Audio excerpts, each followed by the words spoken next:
We're going.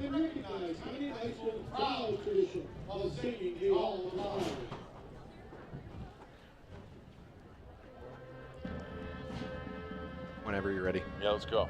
We're done.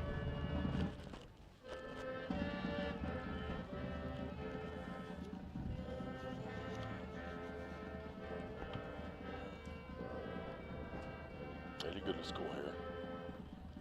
I did. I went to through 3rd grade. I know. You did.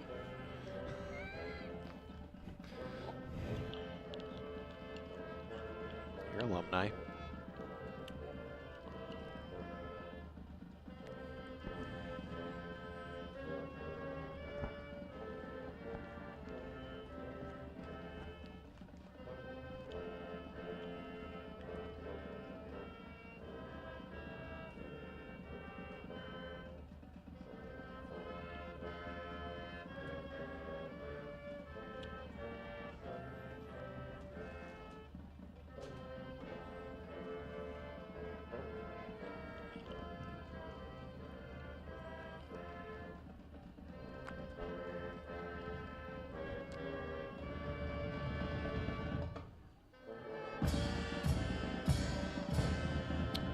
Oh.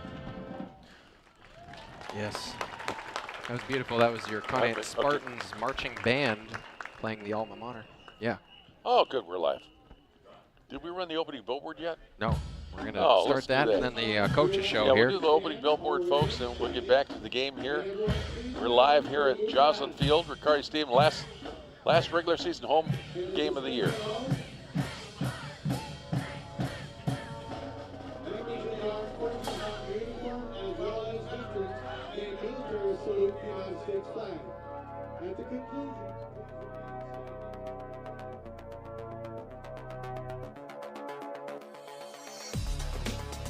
Lake Effect Media and Spartan Nation present Conneaut Spartans football on WOW TV, 1360 AM and WOW 102.9, and always free.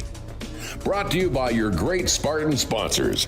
Conneaut Dairy Queen. Enjoy lunch, dinner, or a cool treat soon at your Conneaut DQ. Chris Breck State Farm Insurance. Here to help life go right. Conneaut Savings Bank. Come grow with us in Conneaut and Austinburg. University Hospital Conneaut Medical Center. Advancing the science of health and the art of compassion. Conneaut Save-A-Lot Food Store. Not lower quality, just the lowest prices every day. And Gertis Pharmacy, family owned for over 60 years on Main Street, Conneaut.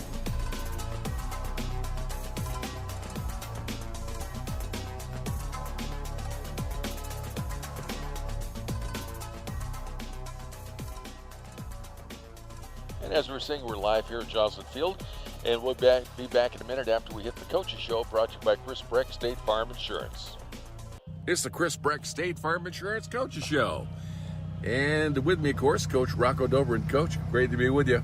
Hey, great to be here as always. Yeah, it's kind of a tough win last week, but when you consider that those guys are second in their division after Ursuline and right ahead of Kenston, we're talking a pretty elite group there. Absolutely, very good ball club, very good up front, very disciplined. They're, the thing that impressed me most is how disciplined they work. The things that a lot of times we tell our kids and we rep, and you just don't always see it. You, wow, these guys are actually doing it to a T, not just kind of doing it. Their D-line was so disciplined and staying in their gaps, not getting upfield. Their linebackers were reading guards to a T. They did all the right things, and it showed in the score and everything else. So, very good ball club. Yes, it did. And, the size is always one thing on it, but I was kidding the guys up in the booth.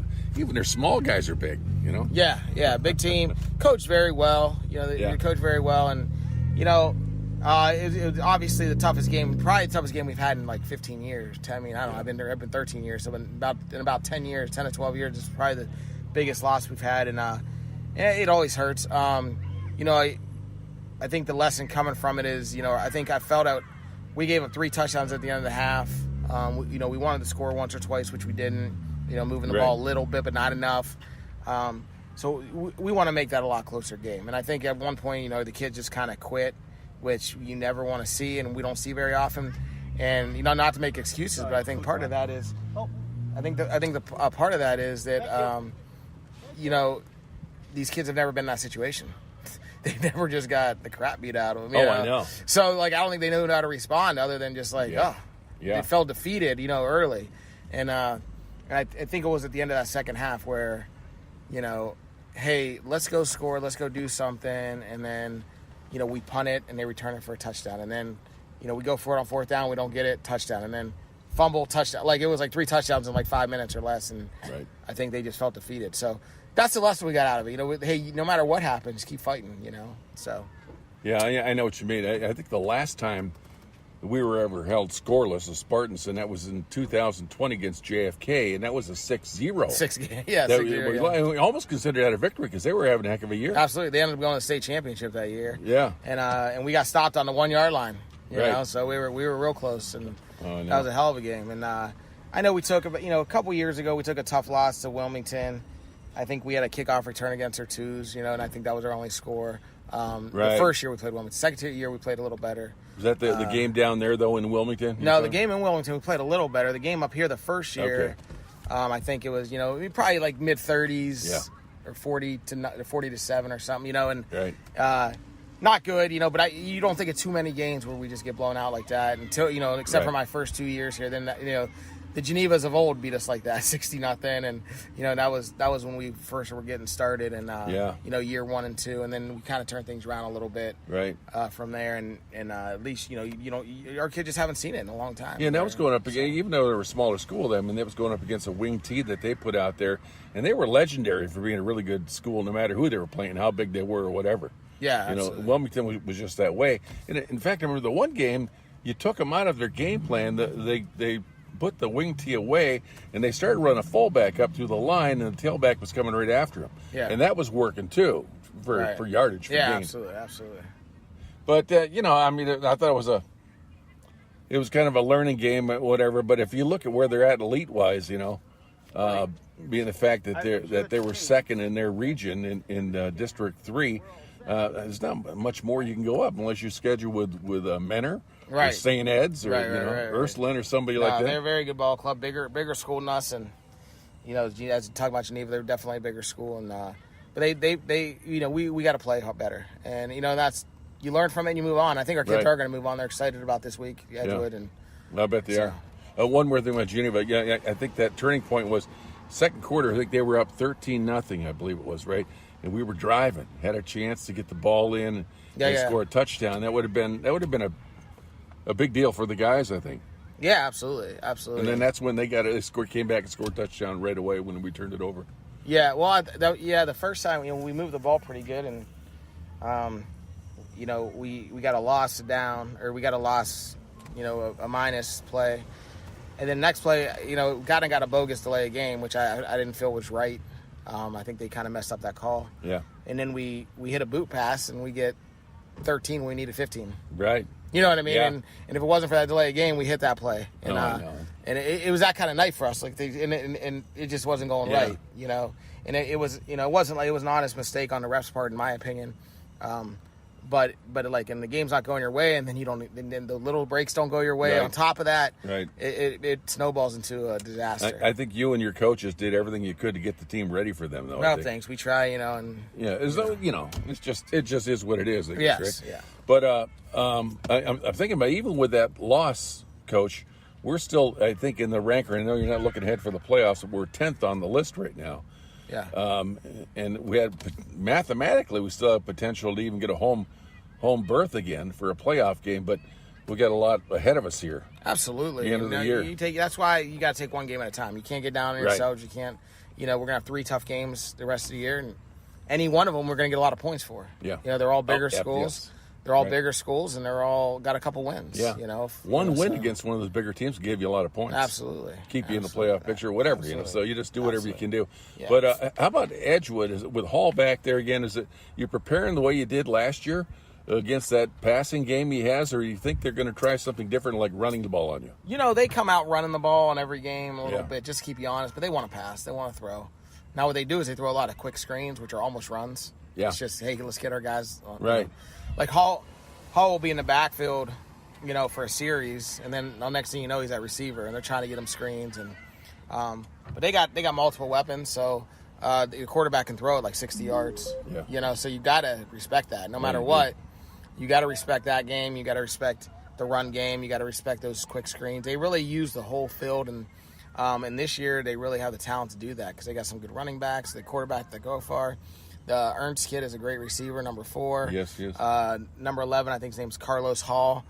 He's a guy that we didn't see last year, and this year all of a sudden he's very similar to the Hall kid, number 2. So, both those kids have a lot of wiggle and make you miss.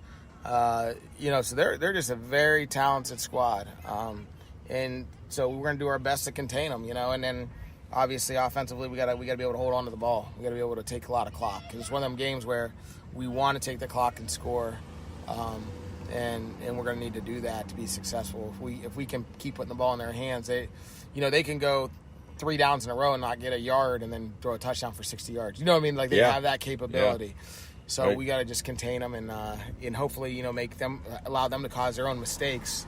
And then capitalize on them. Yeah, and defensive coverage is going to be a big deal on that too for the passing game. Absolutely. But other than that, you think you match up pretty good with them? I do think we match up with them. I think we match up in a weird way in the fact that we run the ball well and then they throw the ball well.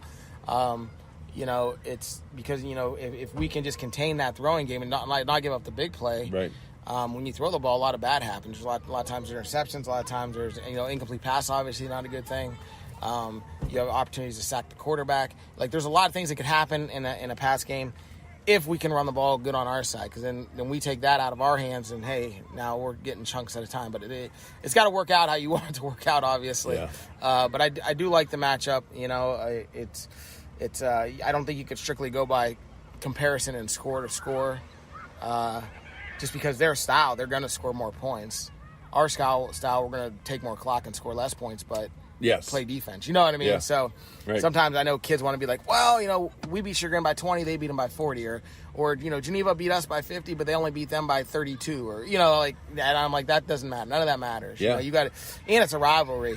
I mean, our kids have always played hard against Edgewood, and Edgewood's always played hard against us. I mean, it's right. The guys know each other. Yeah, right? So it doesn't matter. Browns, Steelers, Ohio State, Michigan. You know what I mean? Like it doesn't matter and it's that game on our schedule. It doesn't matter what the records are, even though I think we're very similar. It might be the same record. I don't know, but doesn't matter. It's going to be a barn burner, I think. And see what happens. Well, it's like you say, it's great rivalry. Everyone's looking forward to it. It's the last home game. Yeah. Anything else we're doing at home? Nah, last home game, so they always have senior night and all that stuff. Senior night, we'll get that out of the way. Yeah, so absolutely. That'll be great. It'll be a fun one, and hopefully, usually we play really well at home, and this year we had 3 losses at home, so hopefully we can recover that. Yeah, you're a real good record on the road. So I know it. Well, Coach, I wish you the best luck against the Edgewood Warriors. It's a rivalry game. Everyone's excited about it. Senior night, it'll be great up in the booth to see our last home game be a victory. That would be great. Thanks. Yeah. This has been the Chris Breck State Farm Insurance Coaches Show right here on WOW TV. Chris Breck State Farm Insurance. They're going to play their spot, too, at some point here. Let's wait until afterwards. We're going to have kickoff here in a little bit, though, so we'll wait for that. Yeah, it's the Edgewood Warriors are in town tonight. It's a big rivalry game, folks, against the Conneaut Spartans right here at Jocelyn Field in Bacardi Stadium. And a lot riding on this as far as our opportunity for getting into the playoffs again. Right now, remember that in our region, there's 26 teams. They take now, in the last couple of years, they changed the rules, so they take the top 16, and we are number 10 right now. The top 8 would have the home field advantage that we had in the past, so we got that one time. So we're probably going to be very difficult to do that because we'd probably have to win all 3 of our games, and that's a monumental task. But right now, and Coach is right, don't look too far ahead. We're looking at this game tonight. Yep. We want to beat the Edgewood Warriors and that great passing attack from Tony Hall. Here's the kickoff. Having a good Rice gets a kick down and bounces once. And it slips down at the 9 and picked up. Oh, boy. Edgewood's breaking away here. They got a whole bunch of room on the right side. My goodness. That was number 11, past the 50, about the 46. Oh, and if we're thinking about their passing game as a problem, I think their special teams is a big problem so far here in play number 1. Yeah. Yep. That was number 11 for Edgewood. That's Zach Carlton Hull. He's a senior. Yeah, plays our junior rather, wide receiver and cornerback. So, yeah, but we're gonna have to worry about Tony Hall averaging 209.6 yards per game, 57% completion rate, 1,500 yards on the year, 19 touchdowns, 7 interceptions. He's a pretty complete package for quarterback. We'll have to I don't know keep why him in check. The ref blew the whistle and told 12 to get off the field as Tony Hall and ordered number 9 in. Why, I really don't know. But that's number 10, a running play. He gets picks up a couple yards, almost down to the 45, and that'll be it. That was good stop by Bryce Sperlin, and Scotty Edwards, you know, gets maybe a yard, if that. And that's Mike Bisbee. Remember his brother, he's only he's a senior this year, but that's been a running family. Yeah, the refs are helping him out again here. They're substituting a guy in. Yeah, that's the second play of the game, and they've helped them a couple times. I don't really understand that. Yep. Why that would be. They might get called again if they don't figure this one out, though. We'll see for too many Tony men on Hall's the field. back in the shotgun, though, Ben, and 3 wideouts on the far side. He throws the ball. It's completed to number 4, trying to get to the 40-yard line, but he won't make it. They're going to call him down to 41. Good packet, good pass right to his wide receiver, but good closing in by Bryce Sperlin and Max Gleason. And that's Jacob Ernst, too. I knew Steve. You've met Steve before. His dad, used to work with him at Cumulus. Yeah. In Erie. He was in there for a while. Now he's living over here in Edgewood. He's part of their volunteer coaching staff. Right. In addition to it. We interviewed Jacob last year during the Spire Institute game. Yeah.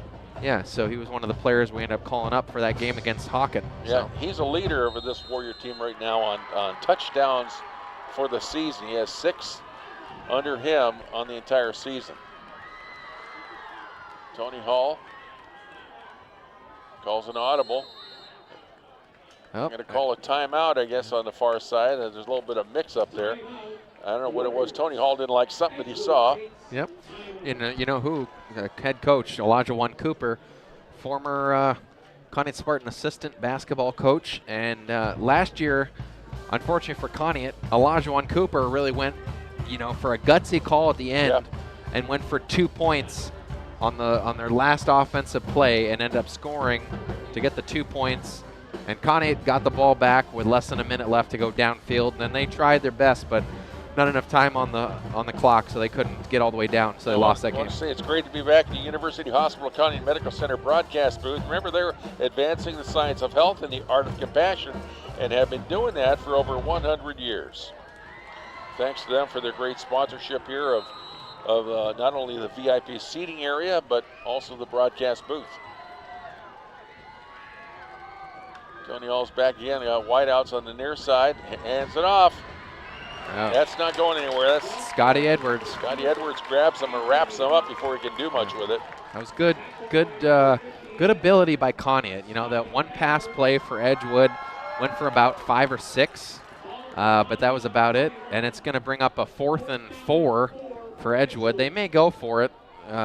Looks like they are. Yeah, being this far downfield.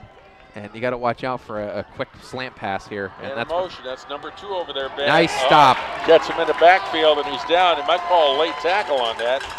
I hope not. It kind of piled on after he was down, but that was Max Gleason. What great ability and awareness by Max to close in there, and that's a turnover. That was Anthony Hunt, too, who took that pass out to the flank. That's what Coach warned us about Tony Hall. He does a lot of passes out to the side. And they're almost like a running play then. It's like a lateral or pitch out running type play. Yep. So Conneaut gets the ball back on that forced turnover at the 45. So good possession, good field position.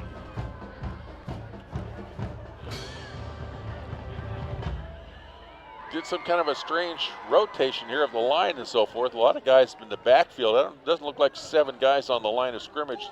That should be an illegal procedure play right there. Ah. Yep. Yeah. That was very unusual. So Yeah. you had Dylan Phillip.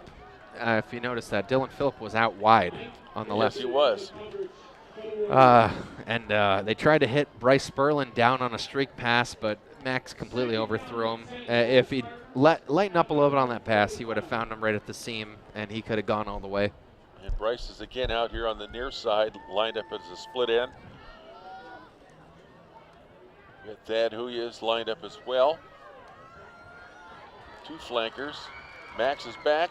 Wyatt's off the side. Wyatt gets the ball, looking for some running room, but he just finds Warriors instead. Doesn't even make it back to the line of scrimmage.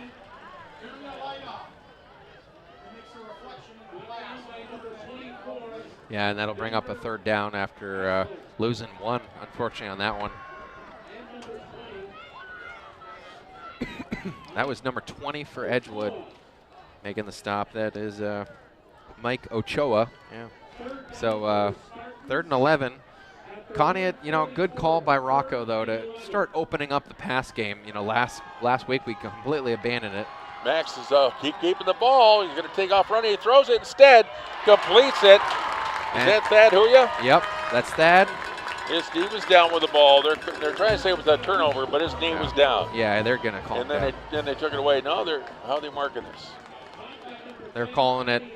Conneaut Spartans were down. First down, Conneaut. First down. That Conneaut Spartans first down brought to you by. It's brought to you by Chris Breck State Farm Insurance. Yeah. Consider bundling your insurance coverage. It's time of year to do that. Save some money. Try to improve your coverage.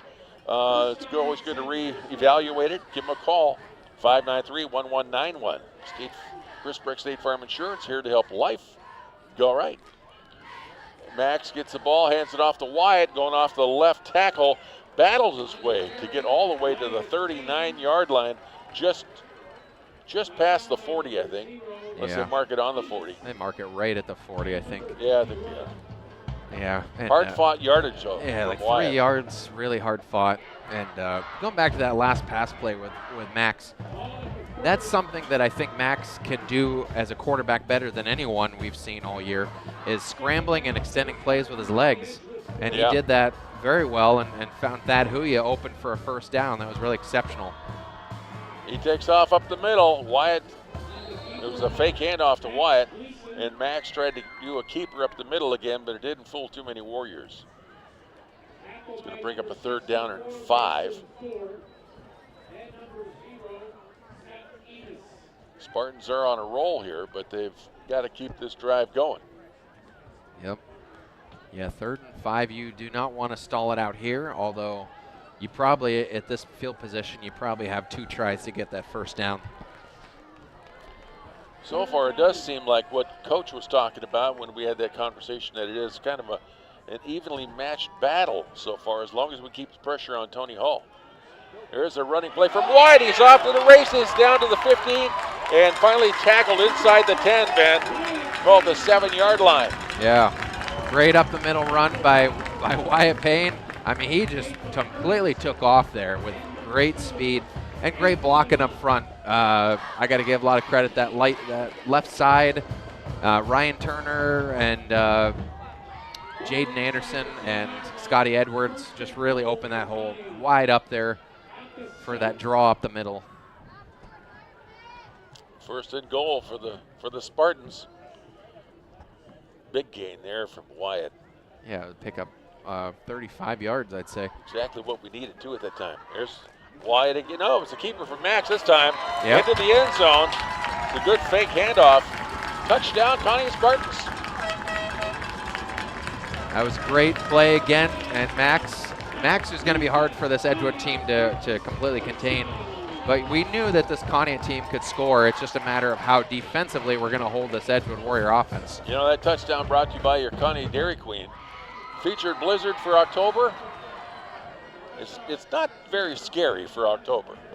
Not too scary, but not too scary. Scary, but not too scary, yeah. But it's the Oreo cookie hot cocoa blizzard, Ben. Ooh.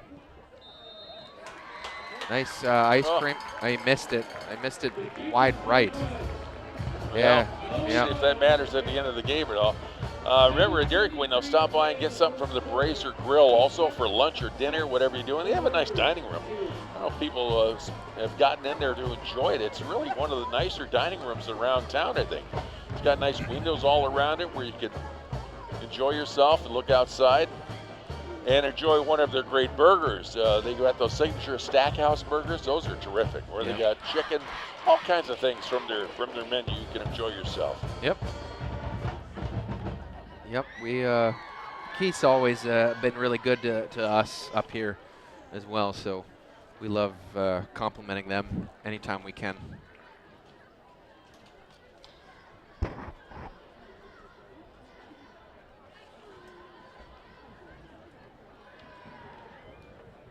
Looking for Coach Olajuwon. I think he had a suit on, didn't he, earlier when he was on the sideline, and he had white tennis shoes on. I'm not sure. I think it's him. I think that's him there. At the 33, I want to say. Yeah. Bryce Sperlin ready for the kickoff.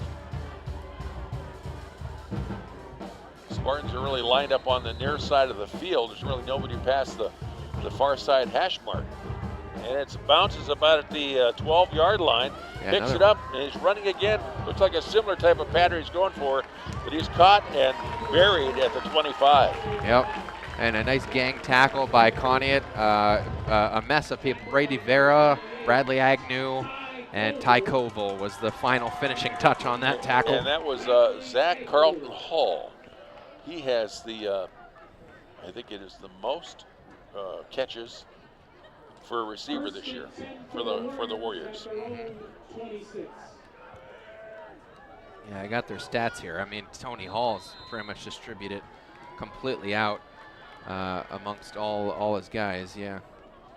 Jacob Ernst has 447 yards. Tony's looking to go. It flips it out to number 1 over here at the 30. He's grabbed and finally battled down with a couple.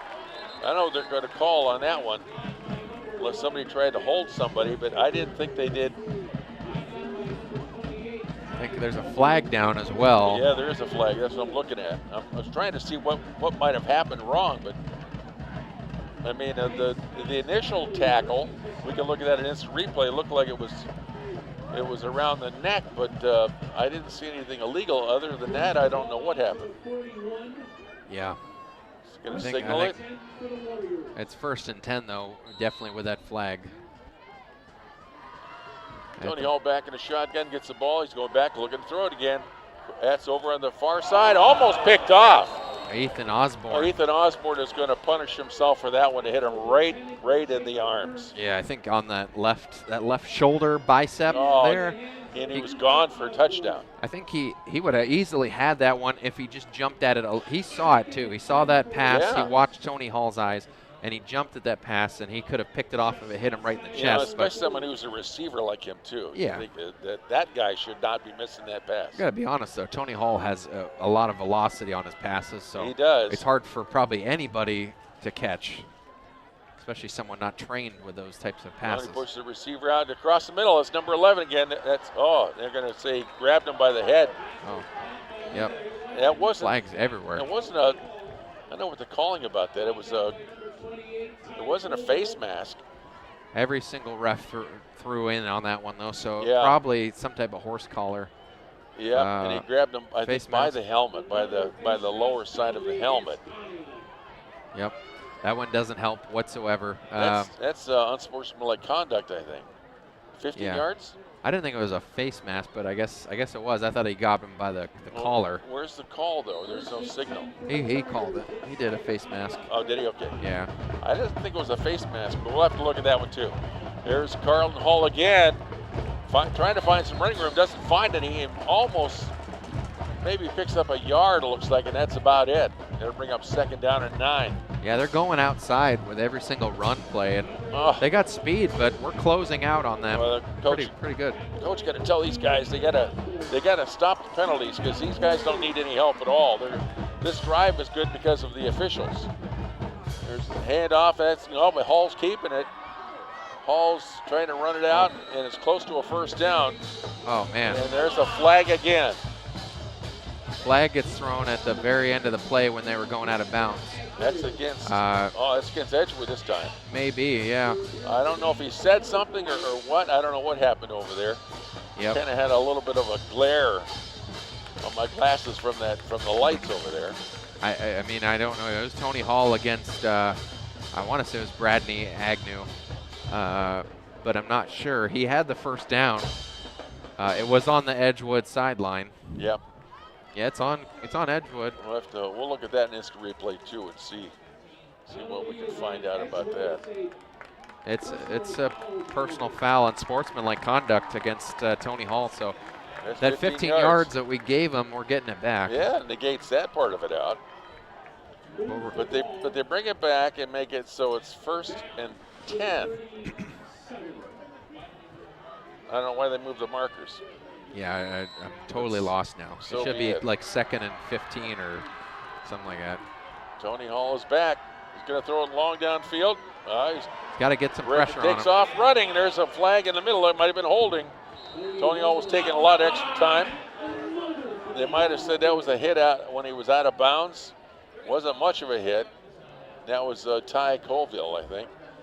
That they were just stepped out of bounds. I think he bumped into him, but what's the initial call, though? I thought he just hit him out of bounds, but my thought was it wasn't a hard hit at all. It was a shoulder bump out. And it's hard for us to see the sideline, too. I don't know where it is in relationship to the sideline.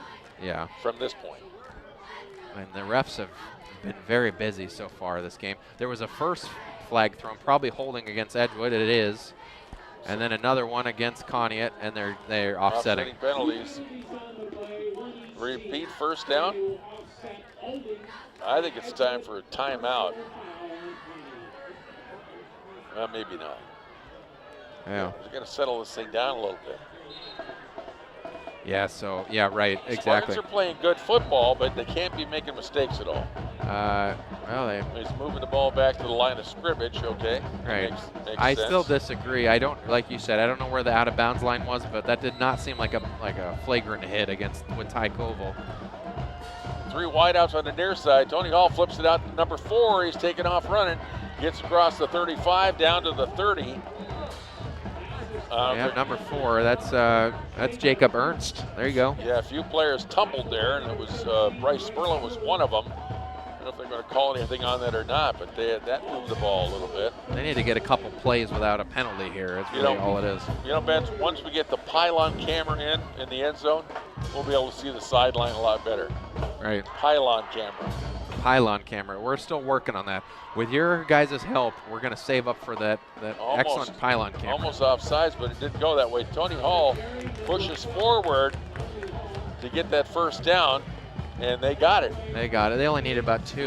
No, and that's why that penalty, if that would have left the markers down there and just moved the line of scrimmage back, then it would still be going for the first down now. Yeah. Yeah, I don't. We'll investigate that. We're going to get our Don Lewis, CVC guy. We're going to get him in on it. Yeah. We have an inside guy. That one good thing, I guess, is the clock they've worn a lot of time off the clock with this drive, but under 5 minutes left to go in the first. I think they only have 6 guys on the line of scrimmage. There's a flag there. I think it's a legal procedure. Only 6 guys were on the line. There was two different flags thrown. You there see was the first one that came out from the sideline over there? Yeah, that's probably. Only 6 guys on the line of scrimmage, Ben. Okay, so got to have 7. Yeah, so that was that one. There was one that was thrown way later. Yeah, right. That's after the play was developing too. Yeah, I hope that would. Okay. Yep. That's it.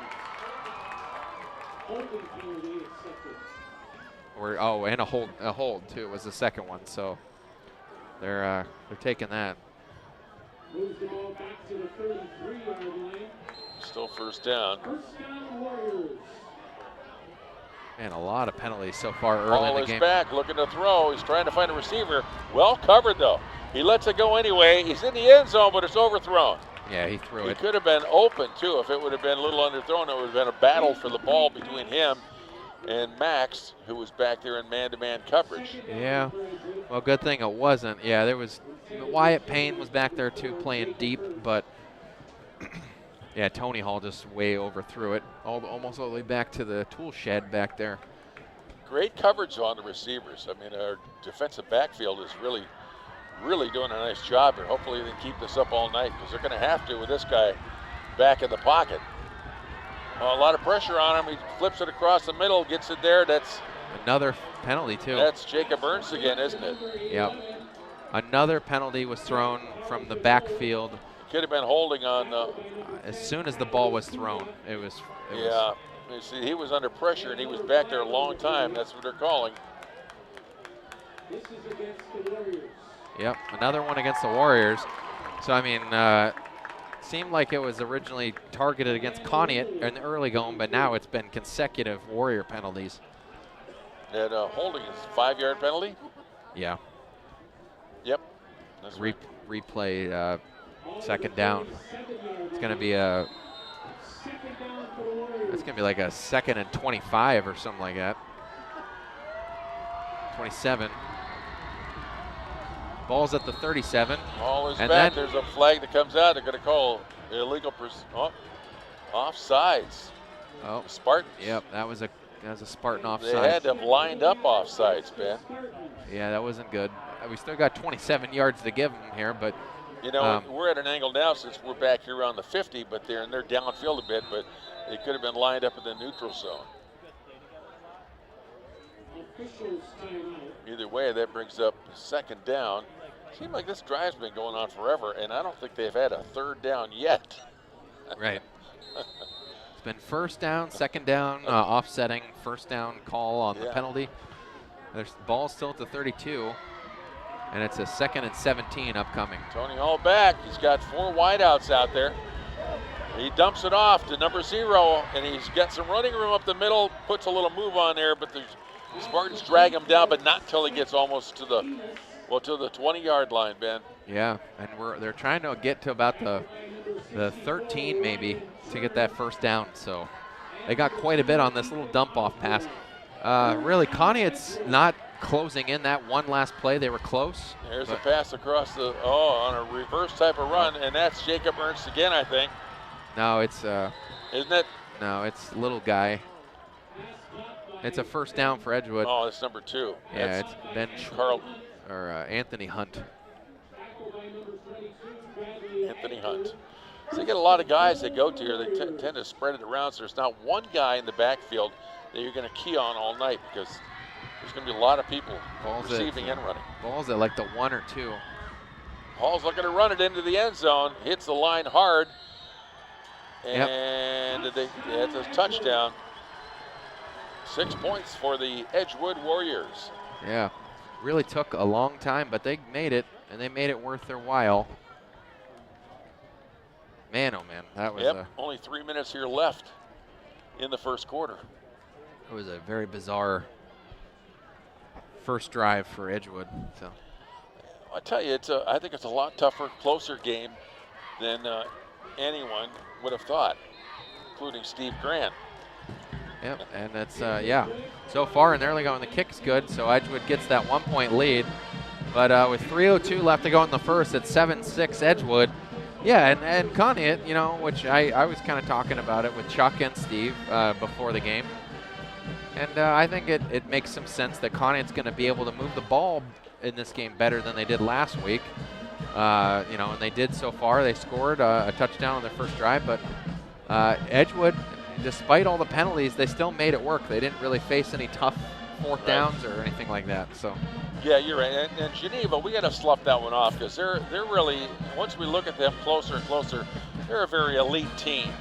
They're in that Division III, and they're in the top 3 of the region. So I mean, you know, they're very, very elite type team that's in Geneva. Yeah. And these guys played with them. They hung in with them. Yep. But right now, you got to take all that stuff and throw it away. However we did with this team or that team, this is a rivalry between Edgewood and Conneaut. These guys know each other.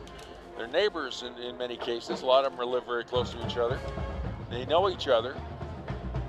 And we got beat last year in the last, couple of seconds? The last minute. Last minute, Tony Hall threw a passing play.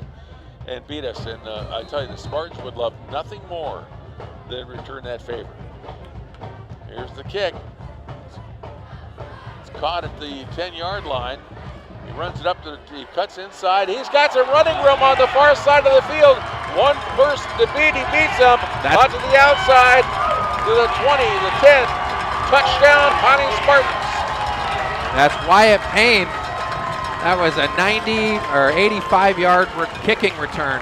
Wyatt Payne takes it 85 yards all the way down. Well, he caught it at the 10. 10, so 90. I thought it was. I wish I had the replay, but yeah 90 yards. We took it at the 10, so yeah, we'll take a look at that later on in our instant replays. But beautiful run. Thank goodness no flags either. You know, and the amount of traffic that he was in on that run too, it's surprising. They never really. I don't think he got hit at all. No, I don't think he got made touched. That cut, and he was coming towards the near side, cut back up straight up the field, and then he was gone to the races. And the one guy that I was worried about was the kicker, Samuel Lindor. Yeah, and he was waiting for him, but then Wyatt put a move on him, and it was all over. Kick is up. And it's good this time, and that's going to push us up to 13 points. 13-7. So immediately we get the ball, return the favor, and take the lead again. They've only had the lead for a very brief time in this game, Ben. Yep. And we've answered back twice now. It was 3 minutes that were left in the first quarter. Now we're turning the ball back over, kicking off them, and there's 2 minutes and 47 seconds left. Yeah. So we needed 15 seconds. Yeah. 13, 15? 15. I think it was 3:02. Right. Yeah. We needed 15 seconds. Yeah. We're back in the driver's seat. There we go. Things are looking good. Oh, and that pumps the guys up too. I'm sure it does. I got to be honest, that's amazing because I don't think we've had a couple decent returns on special teams, but nothing like that. Great blocking by the whole team, and Wyatt just had a lot of energy. He had something to prove on that run. So. Absolutely, Ben. Yep. Coach is out there talking to the guys now about probably a kickoff strategy. Who not to kick it to, where you want to kick it to, and how they're going to line up and defend against it.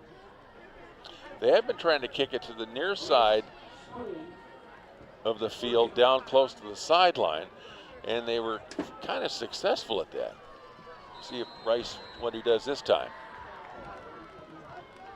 It's a little loop kick there, caught at the 27. And look for some running room. It bounces off one Spartan. It misses a couple of tackles. Then he's running for the far sideline. He's got some room out there and finally gets wrestled down, but not until he gets across the midfield to the 35. Yeah, it wasn't good, and he kind of got lost in there with the wave of Edgewood Warriors, and then he broke back right and found a few blockers to follow behind, and it just wasn't a good setup with that type of a kick either, to be honest. I think he should have probably tried to boot it downfield more. That was Zeke Lucas. Yeah. Zeke Lucas, senior, 5'10", 180, running back. And he's their main running back, too. Oh, Tony Hall back. He's throwing it long. Oh, and it's caught. That's a touchdown for the Edgewood Warriors. They answer back, Ben. Yeah, and that only took them about 22 seconds. Not even, yeah, I think you're right. 22 seconds. Yeah, I mean, first pass after the run.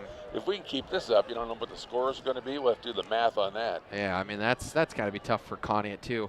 I mean, it was a well-thrown ball. Yes, I was. I don't think the defense was too bad on that one. But unfortunately, Edgewood just comes right back like that, and the kick. That's up and good. They regained that 1 point lead again. So yeah, 20. We were 32 seconds for our drive? Well, the first one? That touchdown we had on the kickoff. Oh, it's 15. Yeah. 15 seconds, then 22 seconds for the Warriors. Yeah. Yeah, I mean, after that long drive that Edgewood took them to score, it took them over 5 minutes to get downfield to score. I think it was longer than 5, though, wasn't it, the total drive? It was. Because they were starting to clear up here. It was maybe 7, yeah. We'll have to go back and look. I don't think they even hit third down on that entire drive. But there was like 5 or 6 penalties in that one just alone. That was a crazy turn of events for Conneaut, and they still managed to score that one, unfortunately for Edgewood. And then now they answer back in 22 seconds on nice kick return run that gets them to about they got them all the way up to the 30, and then a pass play from Tony Hall to Jacob Ernst from 30 yards out. You know, that touchdown is brought to you by Conneaut Savings Bank. Remember to stop and ask about online and mobile banking. Online banking, it makes it fast and easy. Come grow with CSB, Conneaut Savings Bank. Member FDIC. And they'll help you figure out how to do all that online banking stuff. Just it'll learn it a couple times and you'll be good. There's a battery change coming up at the end of first quarter, Ben, so we'll have to switch to something else. Oh. We have Is that what Bob said? Yeah, now we're coordinating battery changes. Okay. All right. Thanks, Bob. I should answer him back. Roger, 10-4.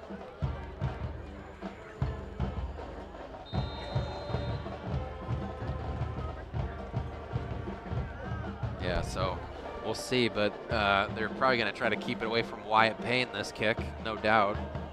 You also got Max back. Well, yeah, either one of them is an equal threat, I think. Well, yeah, no doubt. There's just a little squibbler trying to keep it from getting to either one of them. There you go. And that's Max who picks it up. Cuts it upfield. Oh, he gets squashed and brought down to the 29. Yep. It looks like he was going to try to make that same type of cut that Wyatt did here almost a minute ago. Yeah. And he didn't quite make it very sharp. Instead, they caught up to him, and they had about 4 or 5 Warriors wrestle him to the ground. Still 29, it's not bad. 29-yard line, it's not bad field position. Yep. No, it's good. They're really close to 30 there, basically. Might as well call it that. And 2:19 left in this first quarter. So anything can happen, but Conneaut got to keep that intensity up, unfortunately, because you know where this game's going. Unfortunately, it's looking like it's a shootout. There's Wyatt up the middle again. He breaks him running real bad. Oh, he finally wrestled down from behind. If he could have gotten away from that defender who was behind him, we don't know where he would have gone, but he could have added a lot more yardage in there. It was Jacob Ernst, who, you know, he's 6'3", and he's got a long stride and long reach, so he just hung on to Wyatt as best he could, did not let him go. Either way, it brings up second down and 1. So terrific pickup of 9 yards on that play. Conneaut looking to threatening to throw the ball. 2 wideouts on each side of the field. There's Wyatt again up the middle, and that's a first down. Yep, couple yards for Wyatt, and Conneaut Spartans first down again. Early on here, it seems as though that the Edgewood has a problem trying to deal with Wyatt Payne. Yeah. In his running game. Well, and the offensive line too. I mean clearly, Max has had issues running the ball, but Wyatt seems to have had more success for whatever reason that might be. Right, exactly. Max is back, hands it. Oh, he keeps it, running up the middle again, trying to break for some yardage, gets to the 45. Yep. And a little bit of pushing and shoving between a couple guys. Scotty Edwards is tangled up with 64. Yeah. Who's Mason Thor. I think I remember him from last year. Bryce doesn't even go to the huddle. Said he's out here on the 45-yard line as a split end. I don't know. There was nothing to talk about. There are 3 wideouts on the far side. Wyatt gets it up the middle. Fights his way almost to the 50. Yep. We're going to call it the 47. 49, I think. 49? Yeah, he did mark it up there. Yeah. I'm looking at this, our side judge here. He's walking around on the 47, but up there the other referee marks it in a different spot. Yeah. He fell forward enough to get it, so it's going to be like a 3rd and 3, I think, or something like that. Got to get to the 48 on the other side. Got 3 wideouts out there. Again, only 2 defenders on the 3 wideouts. Swarming defense here. Oh, and they nail him and bring him down. That was Wyatt there that didn't fool anybody on that running play. No, that wasn't going to work out at all. And that ends the first quarter with a crucial 4th down coming up for Conneaut. We'll take this brief timeout and then come back here for second quarter action. This has been a heck of a game so far on WOW Media. State Farm, Kathy Christy here. Hey, it's Mike. My team just pulled off the biggest upset ever. Nice, Mike. And some fans are getting crazy. They even flipped over a car. Whoa. Turns out it's my car, though. Oh. But I don't want to be upset right now. I want to know State Farm's going to take care of this, right? We got you covered, Mike. Yes! Woo! Go with the one that's here to help life go right. State Farm. Switch to State Farm and you could save. In Conneaut, call me, Chris Brecht, at 593-1191 or visit me at brechtinsurance.com. Conneaut Dairy Queen is a proud Spartan sponsor. Hey, the October feature blizzard is the Oreo Cookie Hot Cocoa Blizzard. Stop and enjoy a $7 meal deal or try one of 5 of their amazing signature Stackhouse burgers. Click on Conneaut Dairy Queen's website to download an order app, which allows you to get curbside pickup of any ice cream cake. Conneaut Dairy Queen, for cool treats and great eats. We'll see you at the Conneaut DQ. Your Conneaut Save-A-Lot grocery store is a proud Spartan sponsor. Your Save-A-Lot means the lowest prices on the name brands you know and love every day. Save-A-Lot food prices are deeply discounted when compared to other conventional grocery stores. Not only does Save-A-Lot offer the lowest prices on groceries, but fresh produce and fresh meat cut daily in their butcher shop. Your Conneaut Save-A-Lot on West Main. Not lower quality, just the lowest prices. And we're back. Max is backed up there.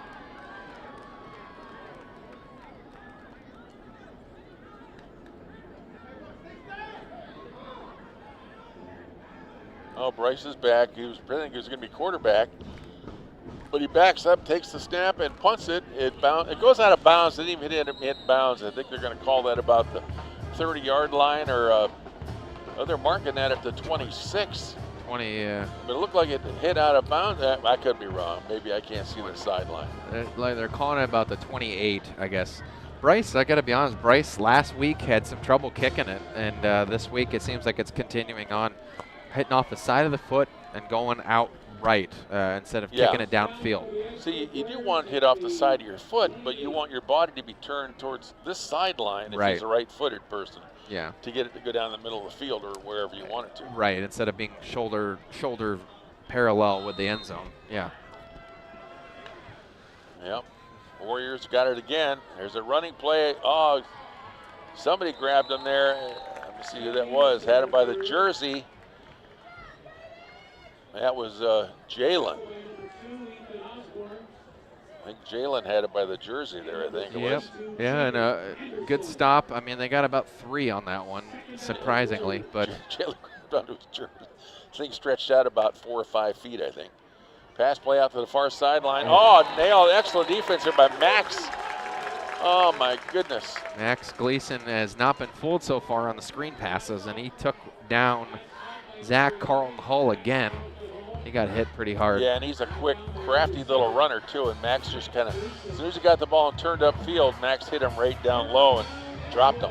Yeah, I think Carlton Hull and Anthony Hunt, those guys are quick and agile, so those are the guys you got to just go right after. That's right. Because once they get it turned towards the end zone, they're gone. Excellent defense here being played on this series. Hall is back, a lot of room, lets the ball go. It's way downfield. It's overthrown. Yep. He was well defended, but it looked like nobody was really going. Is that Thad? I think it's Thad who Thad was with him step for step. Yeah, good coverage. That's forcing a 4th down and long for Edgewood. They might have to punt for the first time tonight. That was intended for Mike Bisbee. Edgewood here would be pretty gutsy to go for it, but you never know with Elijah Cooper what could happen. There's the kick. It's a nice punt. Bounces about at the Yeah, they didn't even have anyone back. 27. No, nobody was back there at all. That seemed a little, and that was a good roll. Good kick and a good roll, and Conneaut's back at like the 12 now with that great roll. I'm not sure why they wouldn't have anybody out there. Unless they were thinking they were going to be able to block it, or they thought that it was 19 that was out there, so it wasn't any confusion about it being Hall, I don't think. Right. They just weren't, they'd rather take the chance on not returning it instead of getting fooled on the fake, I suppose. But you probably could have afforded one guy to be back to return. Right. I think, but And then even if it's a passing play, he's a deep threat defender then. yeah, I don't know. I don't know what that was. I have no idea But either. they got a long ways to go now, but they need to burn up the clock anyway, right? So Yeah, we're going to go with it. you're deep, Max is deep back. now. 2 wideouts on the far side, and 1 here on the near side. Delay of game? I think a timeout They on were late. Conneaut. They were late getting Ethan in. No, For it's some timeout. reason, It was timeout. They were short though. They only had 11 guys on their, 10 guys on the field, and Ethan came out then. Well, yeah. Last couple plays here, they seem a little lost, so I think it's a good time to take a timeout. That was your first one in the half, so you might as well, right? Might as well use them. Yeah. So, of course, join us as well for the halftime recap brought to you by Conneaut Save-A-Lot. Not lower quality, just the lowest prices. Oh, good. Of course, we got good ones there. You know they do, and on sale now through Saturday. That's through tomorrow. Chuck roast is $5.79 a pound. That's pretty good for beef. Chuck roast. Pork spare ribs, Ben, $169 a pound. That's through tomorrow. Now next week they got chicken drumsticks for 99 cents a pound, round roast or T-bone steaks for $5.49 a pound. Great savings. Conneaut Save-A-Lot, your inflation-fighting low food prices store. There you go. Conneaut.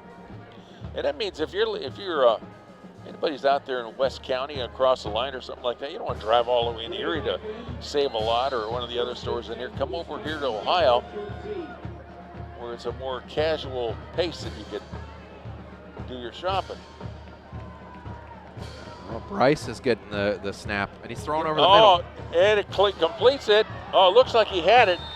Now, if he did have it, he would have been down as soon as he was touched because Max was down. I don't know what they're going to say. They're going to say he never had control of it. It was dropped. It was dropped by Max.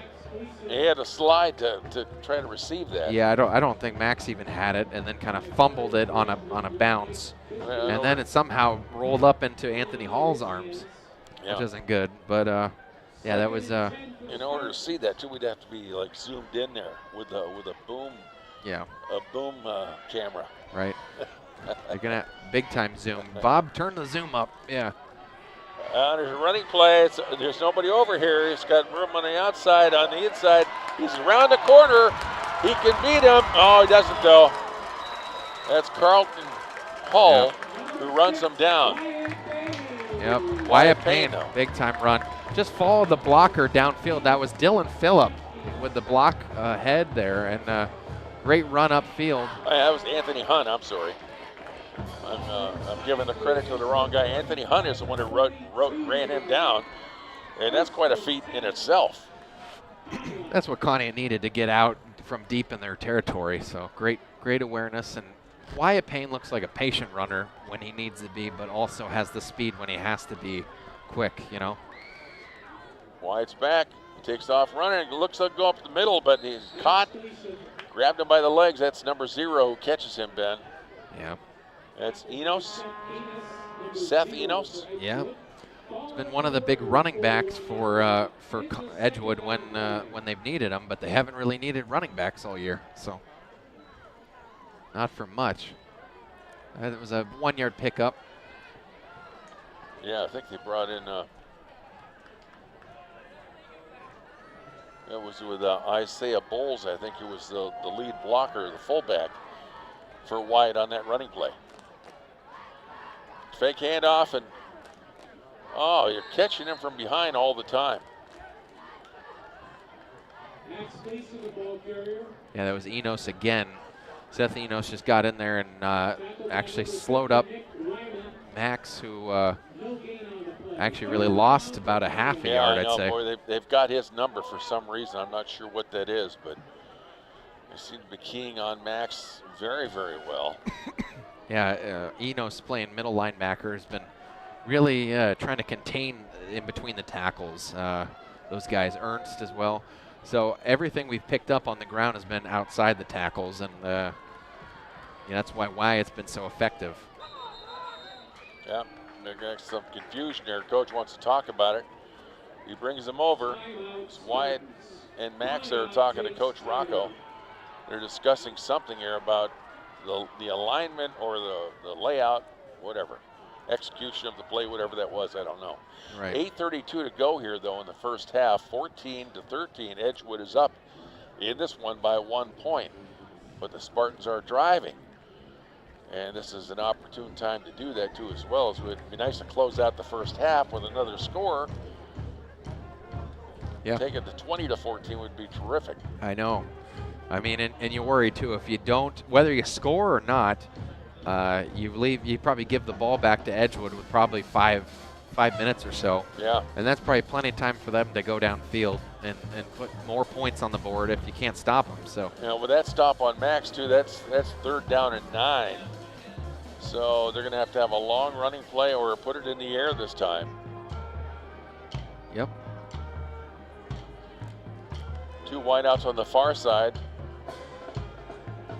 Got Bryce is lined up on the near side of the field. And Ethan is lined up in a slot right next to him, just inside of him. Yep. Got to try something here. Maybe a nice pass from Max, and he's dropping back, and he flips it over. That's Ethan. He's got some running room, and that's a first down, I think. Very close to it. Close. Oh, and a flag thrown way late. I think it's. I think that was against Edgewood. I think so. They were clapping their hands about it. Yeah. Edgewood's really lost a lot of yards and penalties so far. I believe that's unsportsmanlike conduct too, right? Yeah. So I think so. I'm not sure what it will be. Whatever they signal it now, we'll see. It'll be interesting to see if that's after the play too, because he had gone out of bounds. So that would be that's the new line of scrimmage then.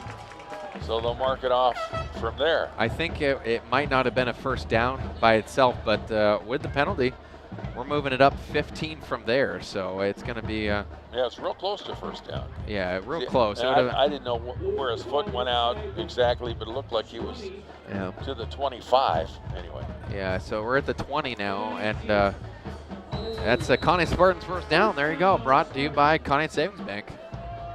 Stop and ask about online and mobile banking. That's right. It makes banking fast and easy.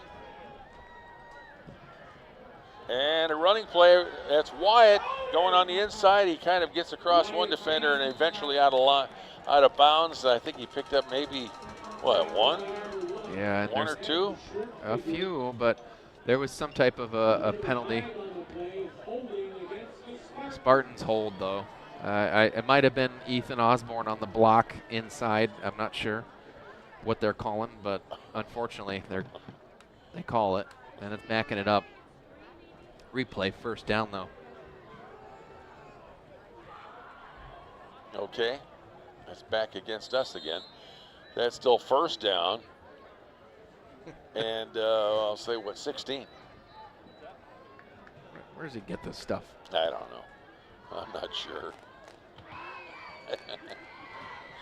Max is running play again. He gets a little bit of room through there and breaks his way down inside the 20. Yeah. Should mark that one about the 19-yard line. It's actually one of his better runs here in a while. Right. Exactly. It gets past the original line of scrimmage, but it's going to bring up like a 2nd and 9. I don't think with Max, he's not the kind of guy you can hold him down the whole game.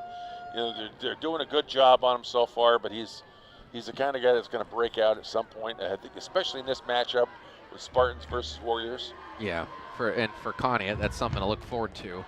Max is back, gives it to Wyatt. He's going around. Oh, he breaks it on the inside. Oh, and they grab him by the ankle and bring him down. It's only a pickup of maybe 1. And bring up now we're back to a 3rd down and 9 or 8. 3rd and 8, maybe. Got a yard or so.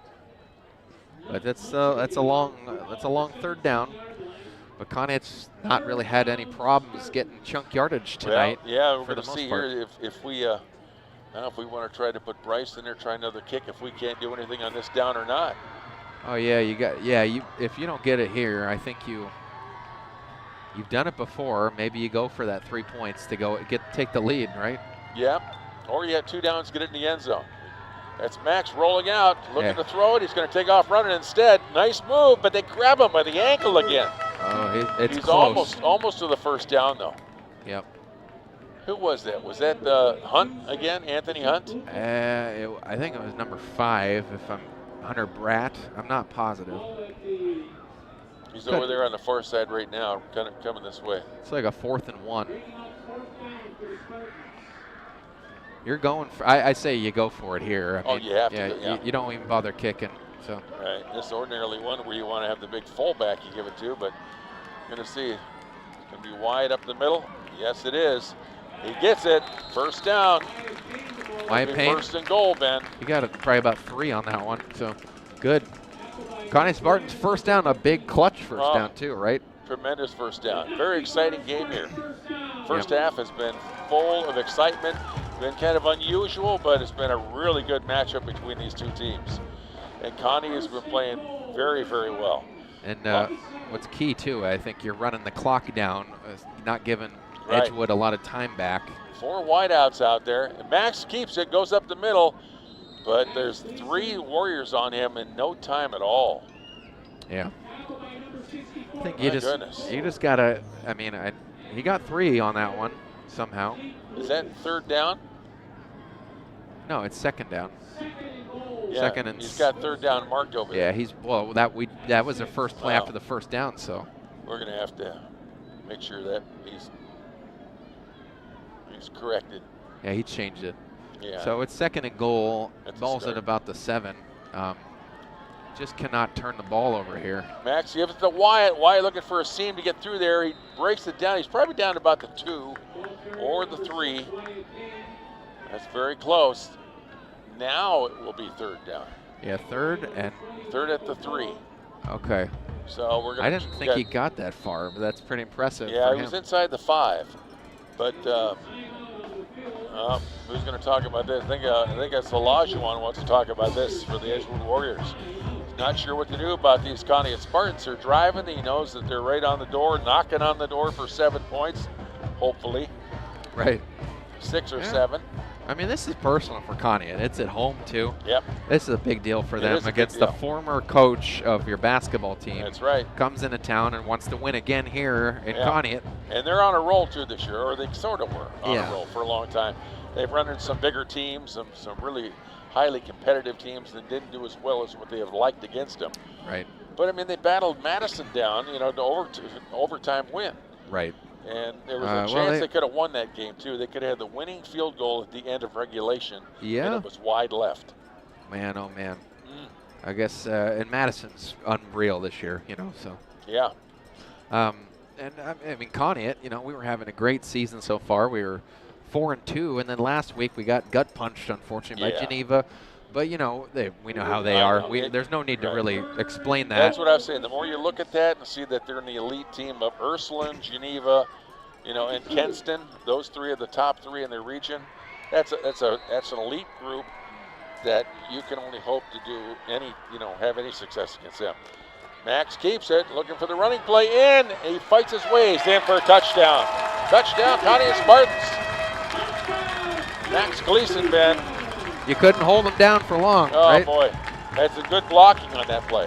Yep. Very good blocking. He rode on the back of it and pushed his way right into the end zone.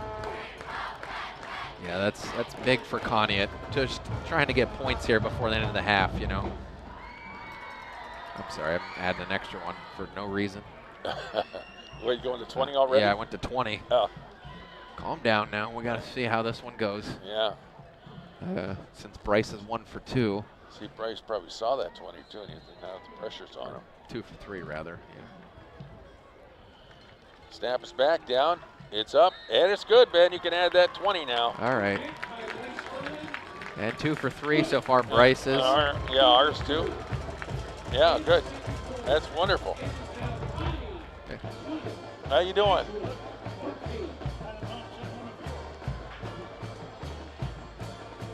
Good game so far, very good.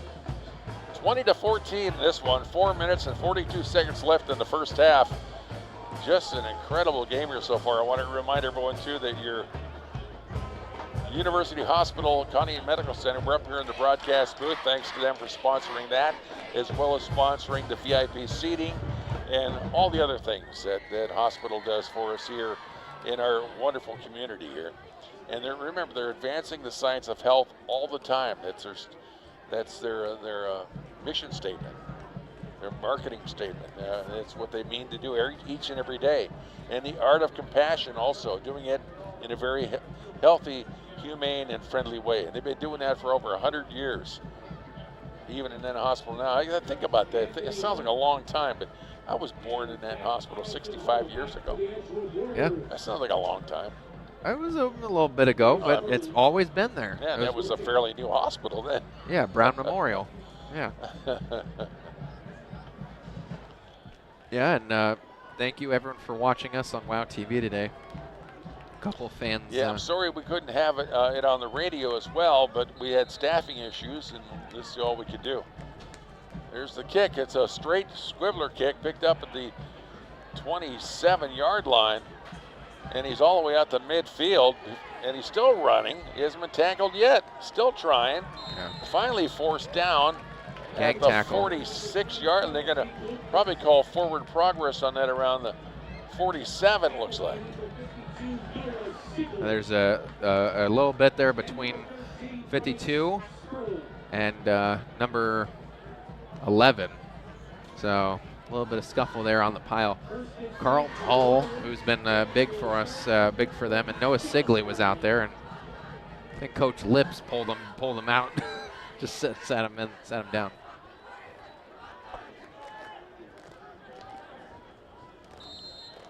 Tony Hall is back at the shotgun. Looks like Anthony Hunt is right behind him. Looking to throw the ball. Oh, he's got some pressure on him, and he's down. He heels it away, and it looks like that was intentional grounding. Yep. There's a flag. Yep. And he was still in the pocket. I think it was just outside the hash marks. I want to say. That's true. With the windmill, I think I got the replay right here. And it was a throw, kind of like a lateral pass forward. Yeah. He was outside the hash. Yeah. We got it right here on WOW TV. Oh yeah. Oh yeah. The replay. Yeah. Yeah, he was right here, so the hash is here. Oh, he was just outside of it. Yeah. Now they're going to talk it over. We're going to assess on this penalty. I think it's a 10-yard penalty, I believe. Yep, they're calling it against Edgewood. That's just adding to Edgewood penalties. You got to really wonder where they're at with that so far, which is good for Conneaut, but it's kind of interesting to think about what they've lost so far in yardage tonight. Yep. It's a 10-yard penalty. Our stadium announcer, Chuck Guglielmo, is saying a loss of down 2. Have not seen that happen on the other side of the field. It should be a loss of down. Just inside the 30-yard line, second down for Edgewood. Yeah. He goes to third down. Yeah. he's still working at it. Tony Hall's back, looking to throw the ball. He's got a wide open receiver, hits him at the 42-yard line, and he works his way down across midfield to the 47. Yeah. 46. And they picked up almost the whole chunk of what they needed back, and it's going to be a 3rd and 3 upcoming, which is tough for Conneaut. Did stay in bounds though, so clock's winding, but it's crazy to think about how good Hunt is. Oh, look, he's under a lot of pressure. Takes off running instead, gets nailed. Brought down, he's short of the first down. Looks like they're going to mark that about the 45, towards midfield from the 45 there, so not quite there. And that was Dylan Phillip with the pocket presence to flush him out. And Dylan Phillip's having a good game both sides of the ball. So it's 4th down. Are they going to go for it here? They're down by 6. Looks as though they are. 4th and 1.5, I think we call it. Tony Hall gets the ball. He's going to throw it again. Not much guesswork in what he's trying to do. He was caught there. Oh, and he wrestles his way out of it and gets down across the 40-yard lines. That's the 1st down. Down to the 36-yard line, so we're going to mark that one. I think that was a Scotty Edwards. No, maybe it wasn't Scotty. Not sure who it was. Jalen maybe, that got back there and almost got their hand on him. Almost got him, yeah. It was Dylan Phillip, and I think it was Scotty Edwards. Yeah, Scotty. That close to being a sack, but instead it's a 1st down Edgewood with 2:50 left to go in this half. 3 wideouts on the far side. Tony gets the ball, going to throw to the left side. Oh, and it's underthrown, thrown behind him, as a matter of fact, is what that is. That was for Ernst. Good blitz, though. See that they didn't pick Bryce Sperlin up off the edge, and he threw it way too quick. That's the key. I mean, I said that to Chuck and the guys. You got to just give Hall less time to throw it. I mean, he's not that great with his accuracy. He's not pinpoint if you only give him 2 or 3 seconds to throw it. Well, Ernst was wide open too. Jacob Ernst, their leading receiver, I think, or leading scorer. I mean, that's off his hands this time, and I think he hit off his left hand, or I don't know what he's signaling. Yep, and Ethan Osborne with the coverage, and good defense by Conneaut. Right now, I got to say, I mean, with a few exceptions, they played really well in pass protection. They're trying to get some pressure down in there, but at times they've struggled. 3rd and 10, Ben. Tony Hall is back. He's got a blocker. The receiver is going to throw it long, way long on the far side of the field, way overthrown. There was nobody even over there. No. I don't know if he slipped and fell. We'll have to see what happened on that one. I don't. Yeah, he got maybe tangled up. Is that Jacob Ernst over there? No. It's Max was in coverage, and that is number 11. So it's Carlton Hall again. Yeah. Carlton Hall was the receiver. So they're going for it on 4th and 10. 4th and 10. He's rolling out to the far side. He's got some pressure on him. He throws it away, but there's too much going on. Yep, Jacob Ernst intended. A good try by Jacob Ernst, but Conneaut forced that one. They had him rattled, I think, Ben. Yeah. I think you're right. Really all it's going to take is a little bit of pressure. They're getting to him more now on this drive, so that's important. It forced him to stop and reverse his run, come back this way. And he's not throwing that accurate when he does that. So. Oh, that's always tough. I mean, he's as good a quarterback as we've seen, but he's definitely he's not like Moorhead for Hawken. You know, I mean, he's not quite the polished passer that he was. And maybe their offensive line isn't quite as what we thought they might be. Yeah. I think they're a good, solid offensive line. Yeah, I'll take over. So on 1st down, fresh set for Conneaut. It's going to be a handoff to Wyatt Payne. Wyatt Payne's trying to slip past a tackle, breaks past 2, and on the 3rd and final one, he falls down. He gets a hard-fought 2 yards on that one. And you know what's tough here is for Conneaut. You know, it's a little gutsy to go for it all and try to go downfield with a little over 2 minutes left. But on a 2nd and 8 and the ball's at the 38, I think you got to be a little conservative here. Just keep the lead 6 points and just hang on to what you got at half. And we will get the ball back. Start. And Max up the middle. Breaks through. He gets hung up by that defensive line for Edgewood. On the shoestring tackle, that was Bisbee, right up the middle. That tells me where they tackle him is from the ankles. Yeah. That's where they seem to catch him. Well, you know, he's not a very big guy, but his ankles don't look that big either. His feet don't look, but somehow they're grabbing him by there. Well, good tackling technique. You know, when you have a really thick, strong guy that's kind of short, you want to take him down low. You got to get your center of gravity down low to bring him down, because it's hard to get lower than Max Gleason, but you just gotta keep trying. And on 3rd down, a flag's thrown real late, right when Max was called down. A block in the back on Conneaut, maybe. Not good. Max had to lunge forward just to get a couple yards on that one, and he tried his best to pick up as many as he could, but he's going to be down short, well short on that one, and it's going to bring up 4th and something. I think I'm okay now, Ben. You think? I had my little cough, and then I had a sneeze mixed into it. I had to blow my nose. Other than that, I'm doing fine.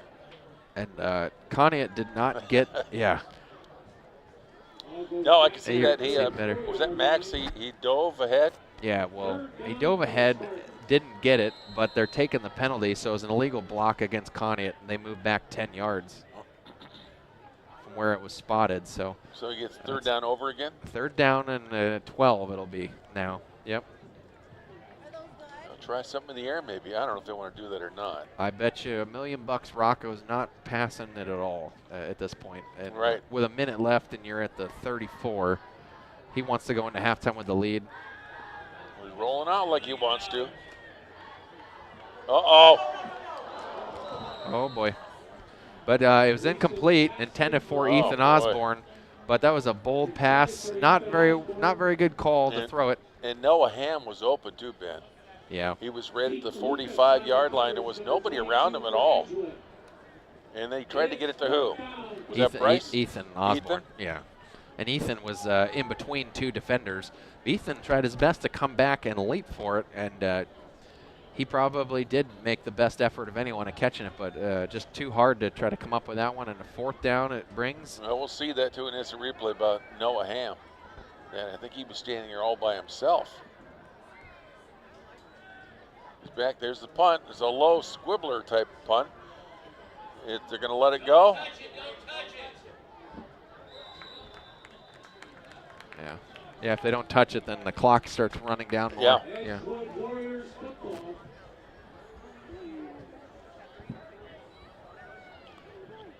Well, they got 44 seconds. Yeah. Important thing here is that I think we're living up to the test of this game. You know, we're going to go into the locker room at 20-14. I think that's a big lift for the guys. I think that's all they're going to need, Ben. Yep. Rocco's probably going to take that final timeout for the half. Yep. Rocco needs to make sure he's set up, because I bet you they're going to try something. They're not going to just willingly go down 6 at half, especially because Connie gets the ball to start. They're going to try a couple passes, and they've pulled off a couple. You know, the one to Jacob Ernst from 30 yards out. That was the quickest drive that they've had so far. One quick one and one longer developing drive that had several penalties involved in it. So this timeout too is brought to you by your Conneaut Dairy Queen. Featured blizzard for the month for October is Oreo cookie hot cocoa blizzard, Ben. Not scary at all. Also try one of their enjoyable sandwiches from the DQ Brazier Grill, like one of those signature stack burgers. Stop over and see your Conneaut Dairy Queen soon.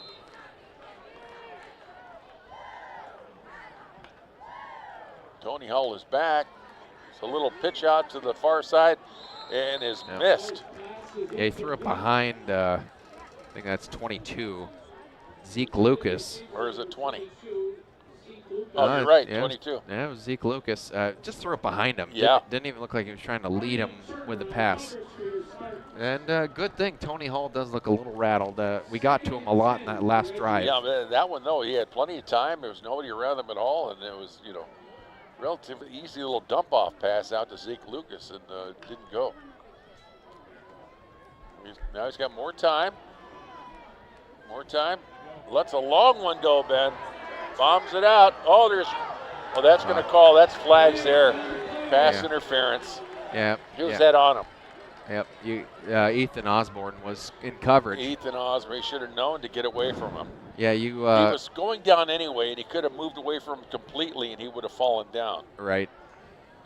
But instead, he had his arms up, and he went over top of him and kind of. Yeah. Oh boy. Yeah, you just can't do that. That's what I mean. If you go for it like that, your own worst enemy sometimes is yourself. It was underthrown. Right. Unless you can turn around and go for the ball. Yeah, it was underthrown. So, I don't know. If you turn around and turn into a wide receiver. But they're not bringing it up. No, they're not. So, I think they said it was they got tangled up in each other. So. Well, that could be, I guess, but. Well, they call it, but unless it wasn't catchable. Well, they get first down, so they call it, but it doesn't take them all the way to that spot, I guess is how it works. So. Right. Yeah, penalties are all added on. And supposedly, that's what I didn't ask Coach about it again, but from the line of scrimmage that the play was called from, not from the end of or point of infraction. Right. Tony Hall's got time. He's got some pressure coming at him. He lets it go downfield, and it is caught. It is caught at the 20 or 30-yard line. Yep. I think that's Jacob Ernst. Jacob Ernst comes up with it in double coverage. I mean, that's impressive. Yeah. That was an impressive catch. And It's number 11. I thought that was number 11. No, it was Ernst. Oh. And Tony Hall takes a spike, stopping the clock at 17.9. So they didn't even use a timeout, and they're all the way up at the 30. I mean, it's good clock management by them. So. Yeah. He's going to try to put 3 of them in the end zone, or, well, 2 of them. Yeah. So this is tough. I mean, now they're at the 30, and they've made a 30-yard pass touchdown so far tonight. So you got to be careful. He completes it, and it's all the way down to the 15-yard line. And wrestles again, but he's still driving downfield, Ben.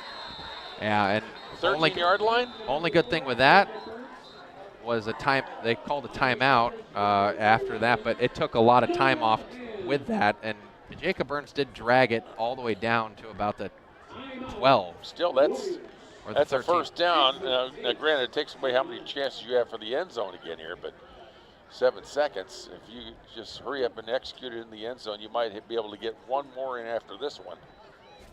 Yep. Possibly. Yeah, I mean, you got to get a good guy on Jacob Burns for sure. I mean, they got some weapons all over the place, like you said, with the air attack. Yeah.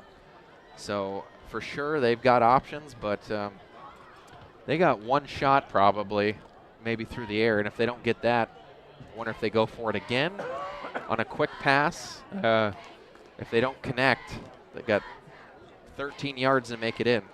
So they could kick it too, but they've also, as you said, they've had issues kicking it. Not a great kicking game where they went for it with Madison and didn't connect. So they've got no more timeouts left on that one. So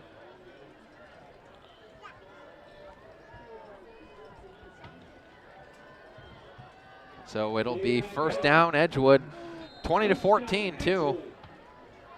7.3 left in this half. They're going to add 3 and kick this one, and they'll still be down if they make it. Oh, and it's good. So they make 3 on that one, impressively. 13 yards out. It's making it 20-17. We'll see. You know, you never know how that's. They were worried though if they had tried one play that something could have gone wrong. They would end up with nothing. Yeah. Well, yeah, you don't want to catch it and then end up in bounds. You got no timeouts, so you needed to make it 13 yards. I'm surprised they didn't try one pass and maybe to the back of the end zone, but. Well, it was only 7.3. 7.3. 7.3. That's not much time at all. You know, if you were 10 at least or something like that, you could do it and have another chance possibly, but I don't know. Either way, we get the ball back, and we have 3.2 seconds left to do something with it. Yeah. Maybe run all the way. Samuel Linder, you know, that kicker, he's got a pretty good leg, you know. Yeah, he's making a 35-yarder, so. Seems like both teams are not kicking the ball away anymore. We're doing these straight line drive dribblers right over top of the line. Right. I don't know what they're trying to do with that, but right. We started off putting the ball up.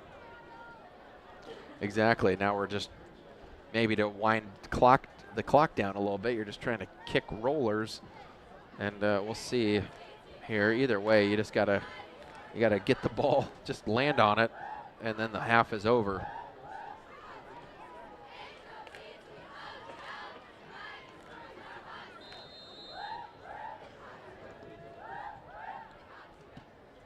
Another one of those, Ben.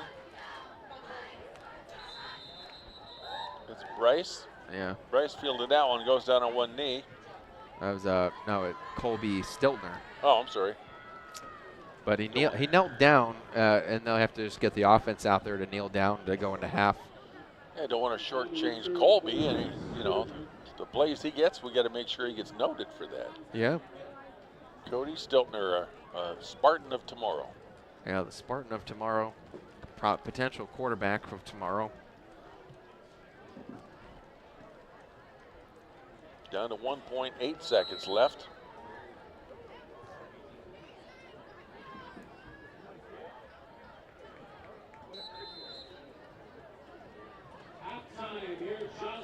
That's it, Ben. Yep, and that's where we're gonna end this half.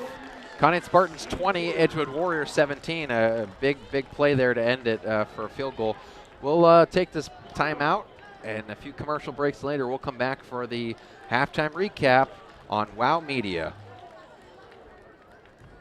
ACMC is honored to have been recognized as one of the nation's top hospitals by the Lown Institute. ACMC earned an A rating in 7 categories, including social responsibility, community benefit, clinical outcomes, patient safety, avoiding overuse, and value of care. We rank as the 2nd best hospital in Ohio for social responsibility and 3rd for community benefit. We're also proud to be listed among the top hospitals in the nation for fair share spending. Our caregivers in more than 30 departments work together every day to provide the best possible care and to positively impact the communities we serve beyond the hospital. These recognitions are because of their dedication and commitment to patients and each other. It's just more proof that you can rely on ACMC to care for you, your family, and your community. To learn more, visit acmchealth.org. Conneaut Pizza and Sub Shop Restaurant, a top choice in the region for pizza, stromboli, wings, subs, plus home-style dinners. Conneaut Pizza and Sub Shop on Broad Street is looking for individuals to join their team. Applicants for assistant manager and all positions should call 593-5600 or stop in and apply. Earn money for the holidays, winter heating bills. If you or a family member want to earn good pay in a good working environment, call or stop in at Conneaut Pizza and Sub Shop Restaurant, downtown on Broad Street, or call 593-5600, 593-5600. Conneaut Pizza and Sub Shop, 593-5600. Not fast food, but good food quick. Conneaut Savings Bank's convenient online and mobile banking services is fast and easy. Using your PC, tablet, or smartphone at ConneautSavings.com gives you access to transfers, bill pay, online statements, and information on many banking services. Stop in and talk with CSB about complete online and mobile banking at ConneautSavings.com. CSB, Conneaut Savings Bank, in Conneaut and Austinburg. Come grow with us. Member FDIC. Yeah. And we're back. I'll get some stats. For the Conneaut Save-A-Lot Food Store recap. Here it's halftime. Spartans are up in this one, 20-17 over the Edgewood Warriors. It's been a hard-fought battle. We kind of match up like we talked about in the coaches show. And also we wanted to pass along to you that because of the fact that we run the coaches show prior to the game, and many of you might not tune in until game time, we're going to run it again at halftime, all right? And he'll lay it all out for you, everything he thinks about as far as his strategy and so forth. But he thought that we matched up pretty good with Edgewood in a weird sort of way because we have a running game on the line. We don't know. That's going to come down to who wins the line of scrimmage. But they have a passing game, we have a running game, and it'll come down to our defense versus their defense and the battle for the line of scrimmage. I also checked with Chuck Guglielmo, and we both agreed, too, that the defensive backfield was going to be a decided factor, too, in this matchup. And so far, I think they've done okay. Either that or we've gotten away with some mistakes. I mean, they have had receivers open, and the ball was not on target. So, fortunately for us, that didn't result in something more damaging against us, because right now we're up by 3. Edgewood kicked a field goal at the end of the first half, and that's where we are right now with 20-17. So when we come out in the second half, I think our guys, the Spartans, are going to be encouraged by what happened here in the first half.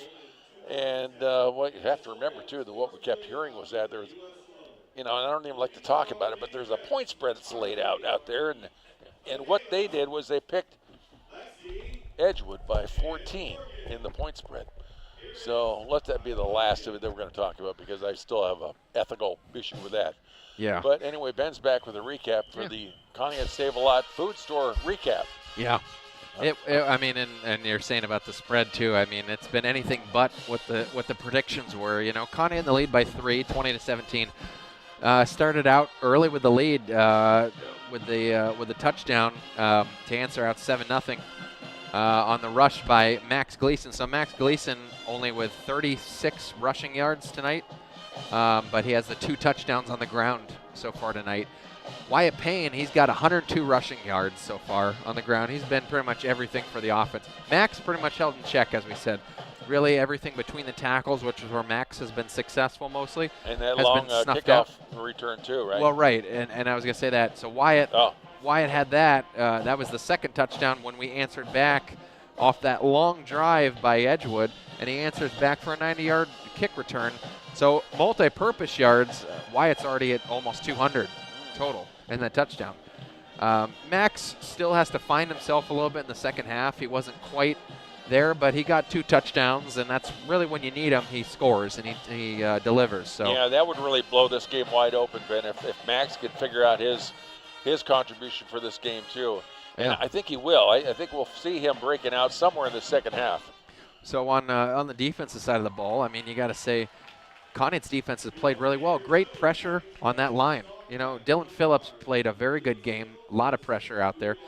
Scotty Edwards has been back there a lot. Jalen with a couple pressures. Yep. You need to still maintain that a little bit more, maybe rush 4 or 5 at a time. Ty Colville's been in there. Ty Colville's been, like you said, he needed to be involved a lot. He has been a lot. But we need to get more sacks. We've lost a few opportunities for sacks that could have shut them completely out instead of getting them 17 points. We could have reduced that number, but, you know, considering it's been good. Rushing yards for Edgewood, they only have 25 yards on the ground. That includes Tony Hall running it. He's been their lead rusher tonight, but even still, great job on that. So it's really just a passing game. 183 yards for Tony Hall through the air. Tony Hall's got 1 passing touchdown to Jacob Ernst and a rushing touchdown himself. So really, it's all about him and containing him, getting more pressure on him in the backfield, and forcing him to pass it in tighter windows and with less time, because you could tell in that second quarter he was pressured. Yeah. He was throwing behind them, over their heads, right. You know, really with less accuracy, and that's just expected when you have that. Yeah, I think you're right. And we remember talking about with Chuck that one of the keys to the game was going to be the defensive backfield against this receiving core. But you have to really couple that with our ability to put pressure on Tony Hall. Yep. And we've been able to do that, and not even to sack him, but to rattle him a little bit, or to hurry him out of his normal pattern that he's in for throwing the ball. Yep. And you said it right. You said exactly right. That is, it's thrown their offensive strategy off to a certain degree, and that's resulted in passes being thrown behind the receiver or over the receiver or things along that line. Because if they'd have been on the money, we'd be in trouble right now, I think. Yeah, exactly. So yeah, I agree. I think 183 yards already through the air. That's probably the most we've seen so far from a quarterback, including Hawken perhaps. Yeah. But we've done a pretty good job, especially in that second half, of really cleaning things up. Second quarter, I meant. And I say that, Ben, but I mean, nobody completes all their passes anyway, unless you're, I don't know, Dan Marino or somebody like that. I don't know. But nobody's going to complete them anyway, so I don't know what his completion is versus attempts. I really don't know. I didn't have that either, to be honest. Yeah. But, I mean, yeah, he's definitely missed a lot, but he's been pretty accurate, and he's missed some easy passes, too, which is kind of surprising. Other thing, too, Max Gleason on defense actually had a pretty good game as well. So getting back and snuffing out some of those screen passes. So we got to give him a lot of credit. Yeah, and that leaves us here at 20-17. That's the halftime score. We're going to break now for the coaches show. Replay that again, okay? Because some people miss that, I think, because they only catch it at the beginning of the game. And some people don't tune in until 7 when the kickoff is. We already have it over with by then. We're going to go ahead with the coach show right now. Yep, and here's the Chris Breck State Farm Insurance Coaches Show. It's the Chris Breck State Farm Insurance Coaches Show. And with me, of course, Coach Rocco Dobrin. Coach, great to be with you. Hey, great to be here as always. Yeah, you know, it's kind of a tough win last week, but you know, when you consider that those guys are second in their division after Ursuline and right ahead of Kenston, I mean, we're talking, you know, pretty elite group there. Absolutely, very good ball club, very good up front, very disciplined. They're, you know, the thing that impressed me most is how disciplined they work. You know, the things that a lot of times we tell our kids and we rep, and you just don't always see it. Like, wow, these guys are actually like doing it to a T, not just like kind of doing it. Their D-line was so disciplined and staying in their gaps, not getting upfield. Their linebackers were reading guards to a T. They did all the right things, and it showed in the score and everything else. So, very good ball club. Yes, it did. And, the size is always one thing. I was kidding the guys up in the booth. Even their small guys are big, Yeah, big team. Coached very well. They coached very well. And, it was obviously the toughest game, probably the toughest game we've had in like 15 years. I mean, I don't know. I've been there 13 years. So in about 10 years, 10 to 12 years, it's probably the biggest loss we've had. And it always hurts. I think the lesson coming from it is, I think I felt out. We gave up 3 touchdowns at the end of the half. We wanted to score once or twice, which we didn't. Moving the ball a little bit, but not enough. So we want to make that a lot closer game. And I think at one point, the kid just kind of quit, which you never want to see, and we don't see very often. And not to make excuses, but I think part of that is, part of that is that these kids have never been in that situation. They've never just got the crap beat out of them. I know. So I don't think they knew how to respond other than just they felt defeated, early. And I think it was at the end of that second half where, hey, let's go score, let's go do something, and then, we punt it and they return it for a touchdown, and then, we go for it on 4th down, we don't get it, touchdown, and then fumble, touchdown. Like, it was like 3 touchdowns in like 5 minutes or less, and I think they just felt defeated. So that's the lesson we got out of it. Hey, no matter what happens, keep fighting. So. Yeah, I know what you mean. I think the last time we were ever held scoreless as Spartans, and that was in 2020 against JFK, and that was a 6-0. 6-0, yeah. We almost considered that a victory because they were having a heck of a year. Absolutely. They ended up going to the state championship that year. Yeah. And we got stopped on the 1-yard line, you know, so we were real close, and that was a hell of a game. And I know we took, a couple years ago, we took a tough loss to Wilmington. I think we had a kickoff return against our twos, and I think that was our only score.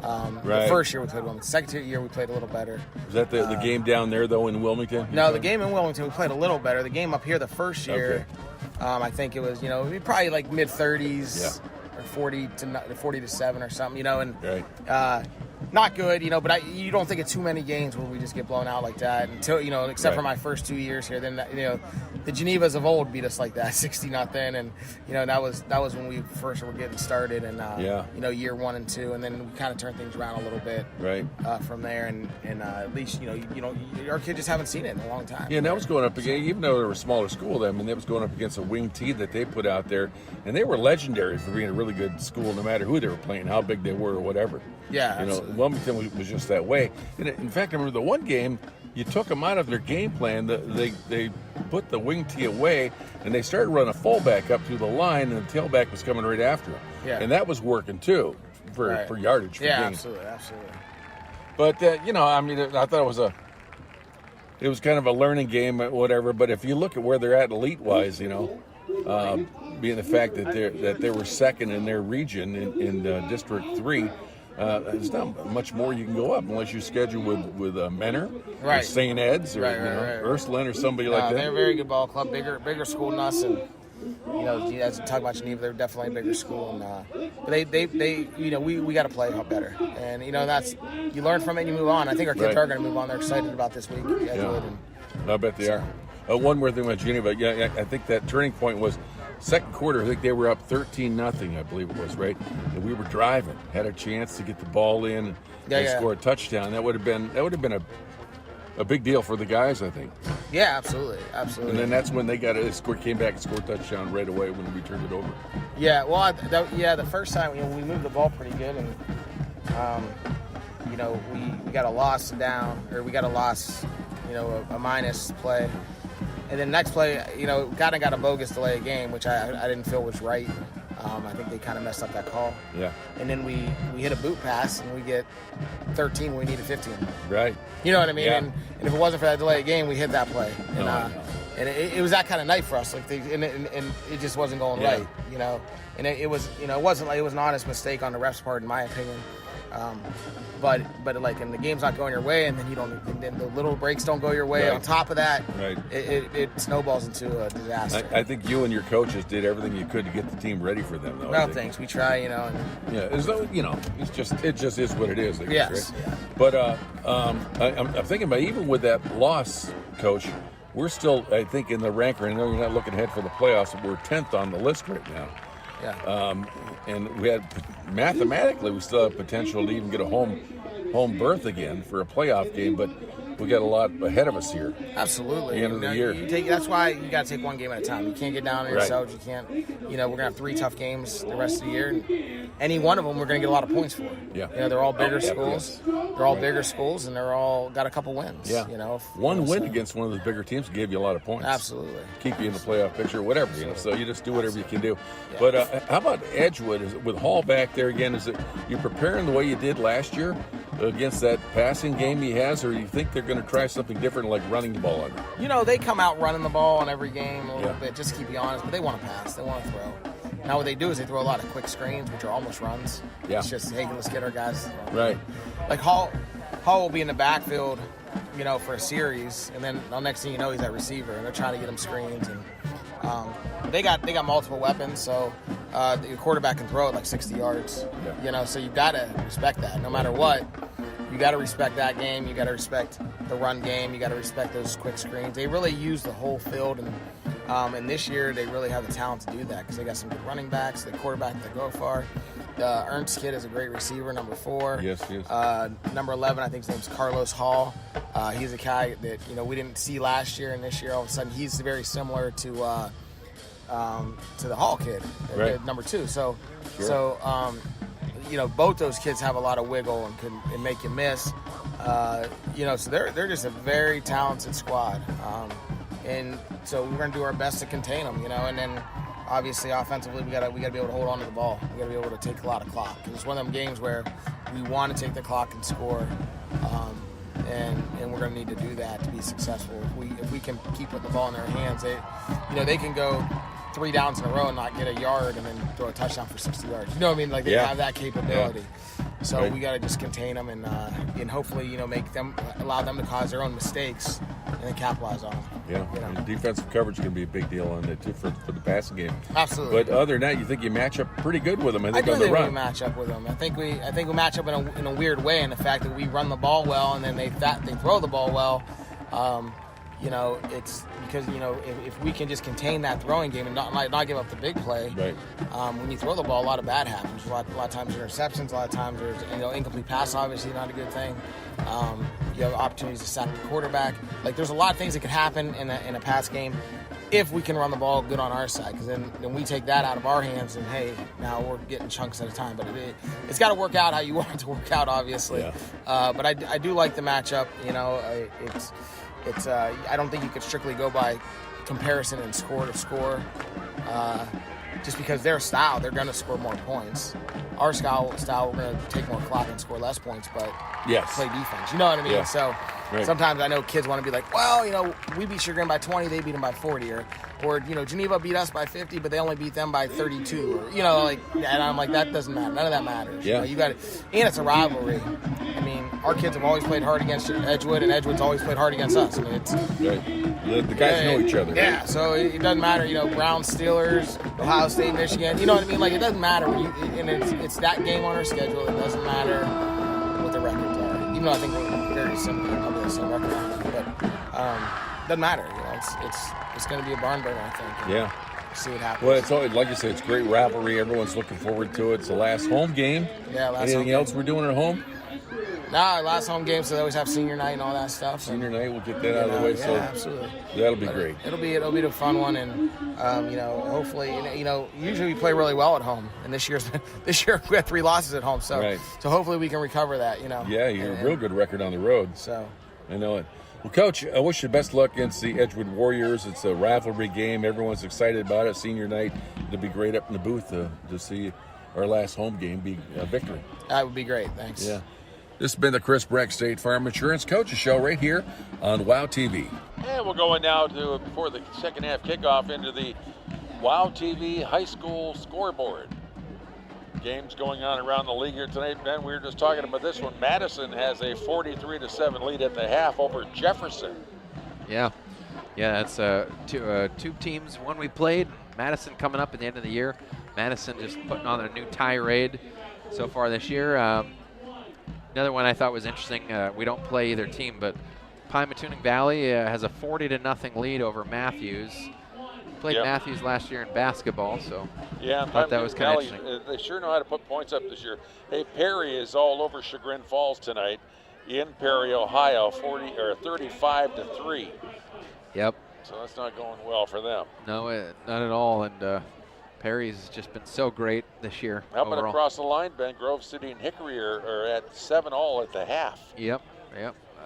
That's a great rivalry between two teams that we both played last year in that region down south in Pennsylvania. Geneva, they're shutting out Lakeside as well, 42-0 to start the second half. Oh my goodness! So we're playing them. Hey, Billy Ciccatelli up here. Yep. How you doing? Sharon also is shutting out Slippery Rock 32-0 at the half right now. Also another shutout, Ben, a South Range shutting out Niles 35-0 at the half also. Isn't that wild, huh? Okay, I don't know what I'll just finish this by myself. Hawken is playing Orange tonight.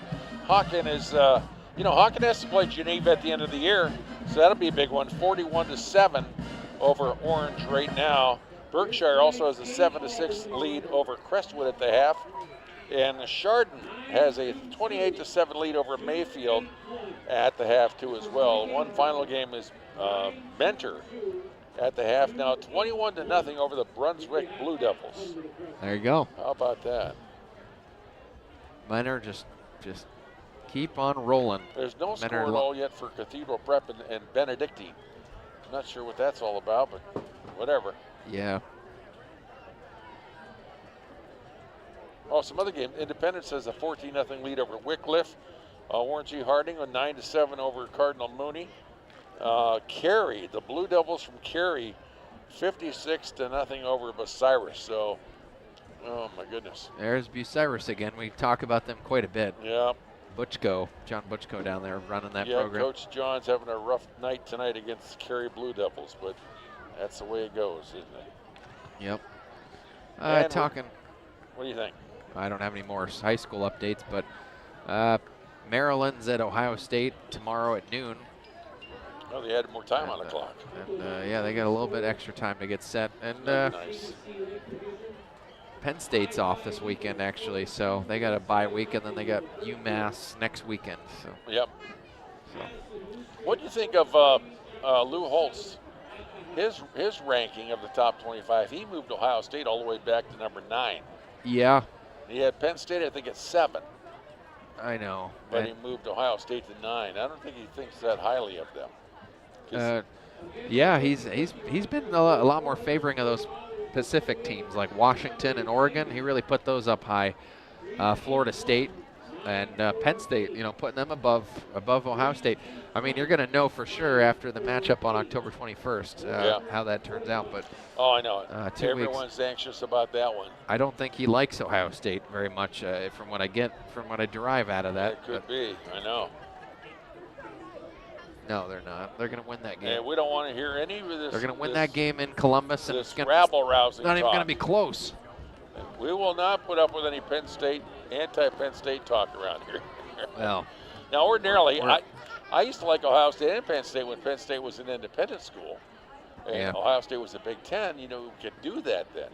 Yeah. But now they're both in the Big Ten. It's a little tougher to have that conversation, but. And it hasn't really turned in yet to that major rivalry that I think it will someday.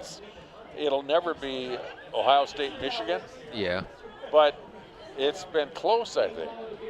And they had a couple good battles. I mean, for the most part, Ohio State's won that battle pretty well. But like the one where we went with you down to Happy Valley. Yeah. Ohio State came to Happy Valley and played in the whiteout. Yeah.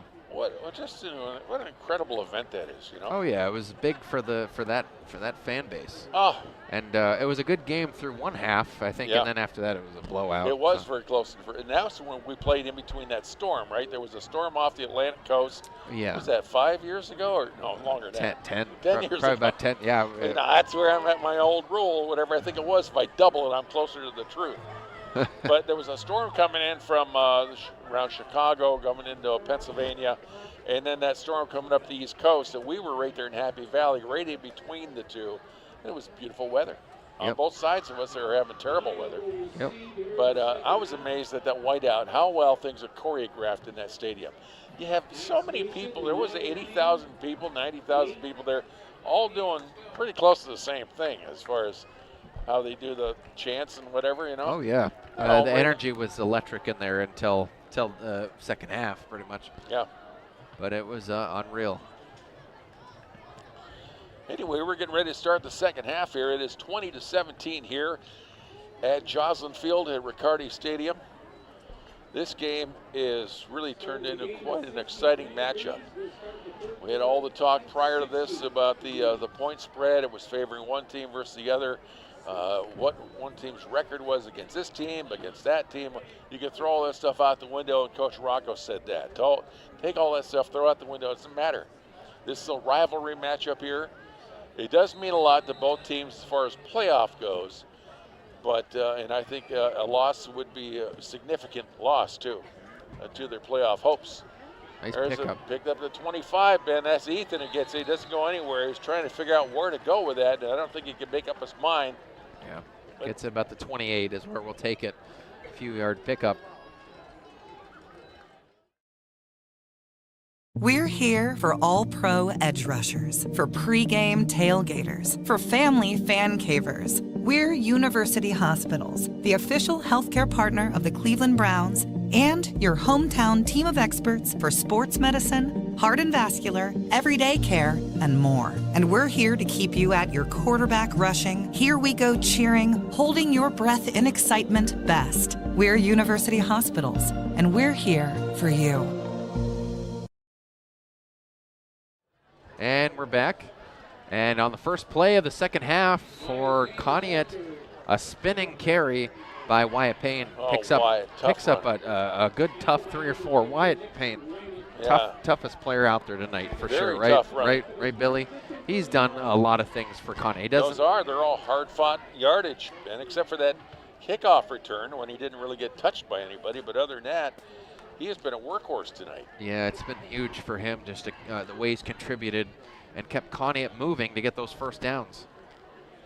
And he's another run by Wyatt, now breaking outside. Oh, he's wide open, Ben. We're going to see if number 2 can catch him, or if he can't, he's a speedy guy too. He pushed him out of bounds, Ben. Yeah, we got a penalty, and yep, they're just going to call this one right back. Holding? Yep. Oh, against the Spartans, my goodness. Yeah, I think it was either Jalen or Scotty. I think it was Jalen. Because he's not really happy right now. So Jalen isn't? No, so I think it was one of them. But unfortunately, it got called immediately as soon as he broke out there. That's tough. That's tough. You know, and that is the kind of stuff that you just can't have that in this kind of game. You just can't have those kind of issues. And you know, to our credit, Conneaut's really maintained a very few set of penalties so far tonight. And the couple they did get, I didn't even really agree with on the unsportsmanlike hit by Ty Koval. I didn't agree with that at all, but this one probably was legitimate. So then we had one unsportsmanlike conduct, and then they got one a couple plays later that negated it. Yeah. Oh, he faked the pass, Ben. And on the breakout, Max Gleason, he's shaking and baking. Oh, boy. He got a good run there, but he never got upfield. You know, he never got turned north-south. Maybe back to the original line of scrimmage, and that's it. Brings up a 3rd down and 10. Yeah. Well, that's something. You got it back to at least, you know. And you know what, too? I haven't seen Max do something like that, like a fake pass, pump fake and then take off with it. You haven't seen that much. Well, and I'm surprised that anybody's paying attention because he really hasn't thrown the ball. Yeah, that's true. you really haven't had to worry about it. I mean, faking it works a lot better if they're at risk of you throwing the ball and completing it. Correct. This is a 3rd and 10 for Conneaut, back on the 28. And this is Wyatt again. He's trying to get around the tackle, but he's not going to get far. The blocking just kind of evaporated. They were trying to keep the Warriors away from him on that corner route. Yeah. And it just all went away. Yep. And he lost probably a yard there, so it's 4th and 11 at the 27. My goodness. They can't give up now. I mean, granted, you don't want to hold either. That's a natural thing that they want to do. They have to stop them from getting over there and grabbing on to Max, so they latch on and hold on to somebody. That didn't happen, so that's a +2. Right. And we'll see if Bryce can get a boot, and he did, fortunately. Nice roll by Conneaut favorably, and it goes all the way down to about the 21. So good thing Bryce got that one off because it was almost blocked. And that was a good kick with roll, so it will back them up quite a bit. We'll see how well Conneaut can answer back on defense because they were not really able to slow Edgewood down much, except for that very first drive. Again, think about it. On most of these offensive drives, when Conneaut is on defense, they've been managed to slow down Hawken. I think every team on the first drive except for Geneva, I would say. And oh my gosh, Ben. On the pass play, Jacob Ernst downfield across the middle. And that's a pickup of 27, probably, and it's up to about the 48. Oh, he's wide open too, right across the middle. Crossing pattern, about 20 yards downfield. He crosses it over, and there's nobody there on him. Yep. Yeah, it was not good. No one picked him up, and a shame. I don't know why everyone's forgetting about him. And a flip out. This is a run play, and that's a flip out to on an option to Mike Bispy. He picked up maybe 5 on that one, but I think he got hit at the 49. But by the time it's all said and done, they're going to mark it at the 46. Yeah, I mean he got full speed behind a couple blockers, so. That's what usually happens on when you have something like that. You get a few yards after contact. And it's 2nd and 4 at the Conneaut 46.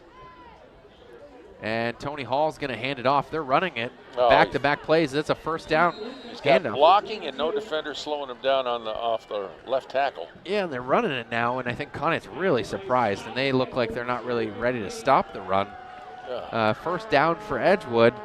That was Zeke Lucas with that carry. And they're going with a hurry up already, and Conneaut needs to get set up here. And a sack. Tackle him. There we go. Yep. That's one of the first sacks tonight, and that's Ryan Turner. Ryan Turner and Bryce? No, yeah, Bryce Sperlin. Bryce Sperlin came in after, yep. Big time. And that backs him way up. That's excellent. They took those two everything they could just to tackle Tony Hall. Yeah, I know they haven't. Conneaut has not been very good at tackling so far this year. I got to be honest. It takes usually a few of them to drag one guy down. Here they come again. Oh, and he's hit. Oh, but he breaks away. How did he complete that? I'll never know. Yeah, two guys rushing, but he found him. Oh. And he gets another pickup of 10. So that negates some of the sack yardage, but it's going to bring up third and 8. Ball's at about the 35. Moving the ball, 3rd and 8. If they get a hold of him here, that'll slow him down. They'll be just far enough out of extra point range or field goal range. Oh, they're trying to lose him. And he hits him wide open, too. And that's a first down again, complete to number 5. That is Hunter Bratt. And he was wide open. Yeah, wide open, just on an out route. Max Gleason was there, fortunately brought him down without getting any more yardage, but no one's picking them up, and they're playing pretty far off the ball. Yeah. Oh, and a slant pattern. The ball's loose. And it's a fumble. I think that's a legitimate fumble. And picked up easily by Bryce Sperlin. Who was that for Edgewood? I think that was a complete pass and a fumble. That was number 11. That's Zach Carlton Hall, who's had a tough game tonight. Yeah. I can't see. Yeah, it's yeah. There's walls in the way here, but they signal it. It's a first down Conneaut. It's a fumble. It's a long ways to go too for Conneaut, but they've got an opportunity now. Yeah, fumble. Opportunity. They got to make big this break. work. Big break, Bill. They got to make this work.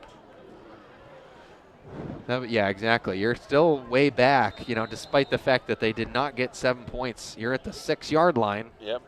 And Conneaut could have probably scooped it up and ran 10 yards with it. They got a 3-point lead, and they've got to put together an offensive drive and move the ball downfield. And a low snap. And Wyatt's doesn't get much, if that. Maybe a loss. And Noah Ham was wide open again. Yeah, they're not looking to throw, unfortunately. No, I mean, there was no defender on him at all, though. Well, and that's unfortunate, but that's how defenses prepare against Conneaut. If you're not throwing it, you don't have to worry about it, unfortunately. But, if you can do one, it'll help the other. I mean, if they can throw the ball, it'll help the running game because it'll pull the part of your defenders back. Yeah. Play again. And on the run, that's Wyatt Payne, picks up maybe 4 and gets to about the 10, but it's going to bring up a tough third down situation. So clock's running. It's about 5:50 left in this third quarter. Conneaut still hanging on to that 3-point lead after that big break of a fumble by Carlton Hull for Edgewood on a slant pattern. I mean, it was a first down and it was going to be 1st and goal, but he got hit by, I'm not positive, but I want to say it was Bradley Agnew or Ty Koval, and ended up being a flag's thrown. I think it was false start. Yep. It was false start on Conneaut. It's really backing him up. So unfortunately, that'll bring up even 3rd and longer. Unfortunately now, and it was 3rd and 6, which was good field position there, but yeah. So 3rd and 11 now, we'll call it. They're back at the original spot where they started, about the 5-yard line, where they started this drive to begin with. My gosh. It's not helping anything. Now their backs are up against a wall again. Now they're even in very poor position to even punt the ball. Yeah, timeout called by Coach Rocco. They really got to figure this one out.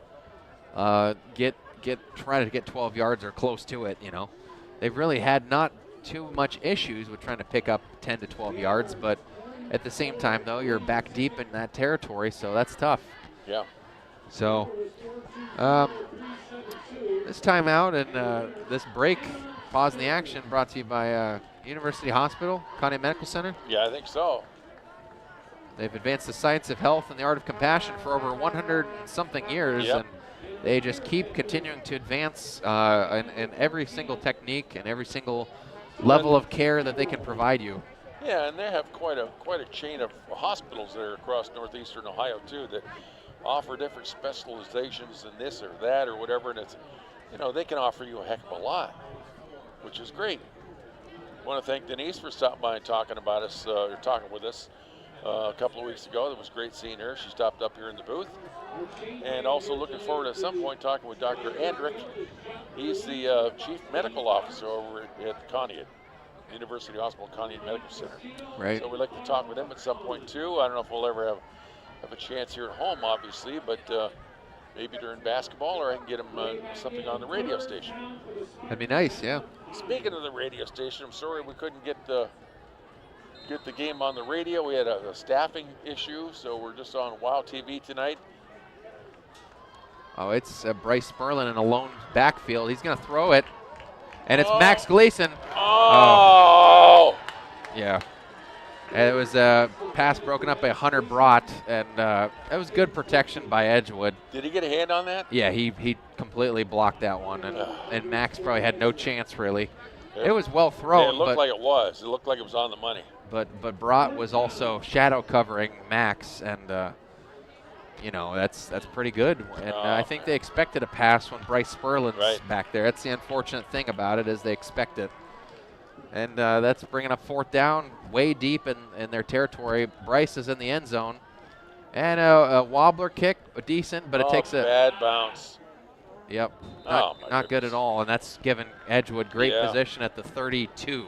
Talking about the worst thing that could happen probably would be the ball bouncing in the wrong direction. Yeah, it wasn't good, and I think Max didn't get a full leg into it. Maybe at the 33 they'll mark it. But you know, Edgewood, they almost had a touchdown in hand, and then they turned it over. So they get a second chance here, and Conneaut also has a chance to stop them, which they were not really look like they were able to pull off. And a run up the middle, and that one stopped immediately. 3 Spartans that grab him and wrestle him to the turf, and that would be all I can see is a side view of him. Can't see his number at all. It's Anthony Hunt, I think, was Anthony the runner. Hunt. Okay, yeah. And a stop by Bryce Spurlin and Scotty Edwards and the guys. So great stop, and that was a gain of about 3, they're going to call it. It's a low snap, but he gets it away. The pass, it's off the hands. Oh, and Conneaut on a second possession, and it's an interception by Noah Ham. And that one on a bounce off by, that was intended for number 10. That was Mike Bisbee. It came off his hands. Good protection, though. Went off of Bisbee's hands? I think it was Bisbee. Okay, I couldn't tell if it was him or Zach Carlton Hull. I think it was, I'm not sure. I think it was 10. Hit him right in the hands, though. Hit him in the hands, but good coverage, though, by Conneaut. It looked like they were completely draped over him. I think that was Max that was in coverage with him, so good protection. You know, be given another opportunity here. You can't squander this one again. You don't get too many of these, and we had one slip away, and you can't let this one. Yep, exactly. And up the middle, that's Wyatt Payne, and he picks up about 4 or 5. It's almost to the 20. Yeah, good pickup, and you just got to keep getting those chunk yardage plays and keep the momentum going. You know, it seems like Conneaut, they kind of lost a little bit of an edge on offense here in the second half, so they got to just maintain that as best as possible. 3:50 left to go in this second half or third quarter, and Max Gleason trying to run up the middle, doesn't get anywhere. No blocking, did not find a spot for him to go through.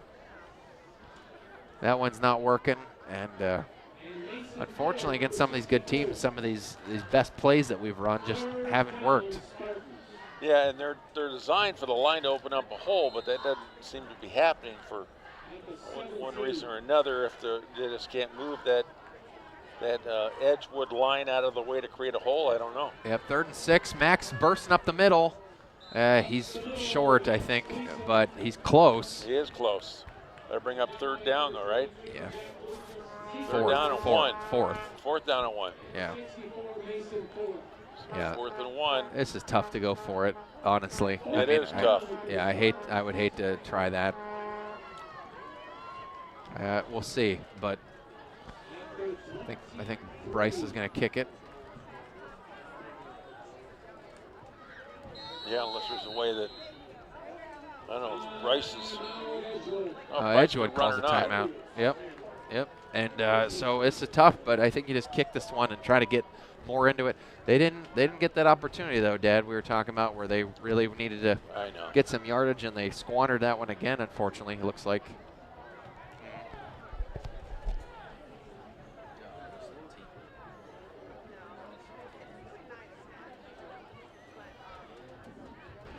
So it'll be 4th and 1, ball's at the 22, and 2:44 left to go in the 3rd. But Edgewood's had some opportunities, and they've also made some mistakes.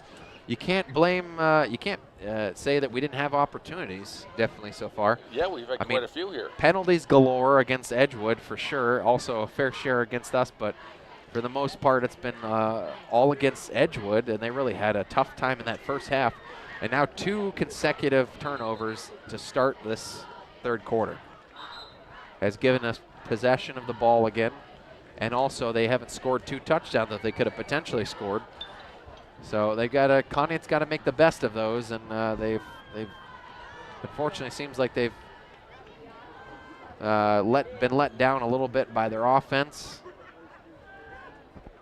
on those possessions. But when you're backed up so deep like that, unfortunately you got to, open Bryce Sperlin going up the middle on a fake. I guessed that, and I think he got it too, didn't he? Yep, and Bryce Sperlin. I just asked that question, is he the kind of guy that does that? Yeah, he took it. He kind of moved in. He took 2 steps in, and I was like, he might run this one. He's a big guy. He's tall, and just falling forward might be enough to get the first down. Yeah, and good thing that he is the punter, because it disguised that play a lot, Right. So. But at first down, yeah, he got about 1 or 2, so. That's great. Keeps the chains moving. Keeps the Spartans moving. 2:23 to go here. Third quarter.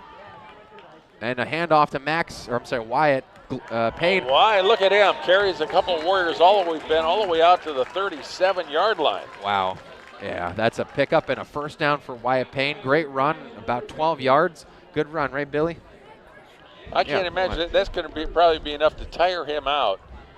After trying to carry as many defenders as he does on his back. He's not a big guy, but I know he's strong, and you have to be adored to do that. So just a terrific, terrific show being put on tonight by Wyatt Payne. Yep, and exactly like you said, and he's really been the star tonight. And Max up the middle, he lost.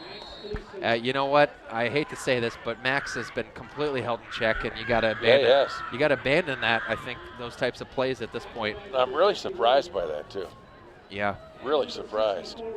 And it is what it is, but I think you can't keep calling those plays. They've completely shut them out. Everything's been outside the tackles so far for Wyatt. But the only thing is, as far as this game goes, all we need is 1. From Max. You just need and 1. You don't know if you want to keep that strategy up or not, because I know what you're saying.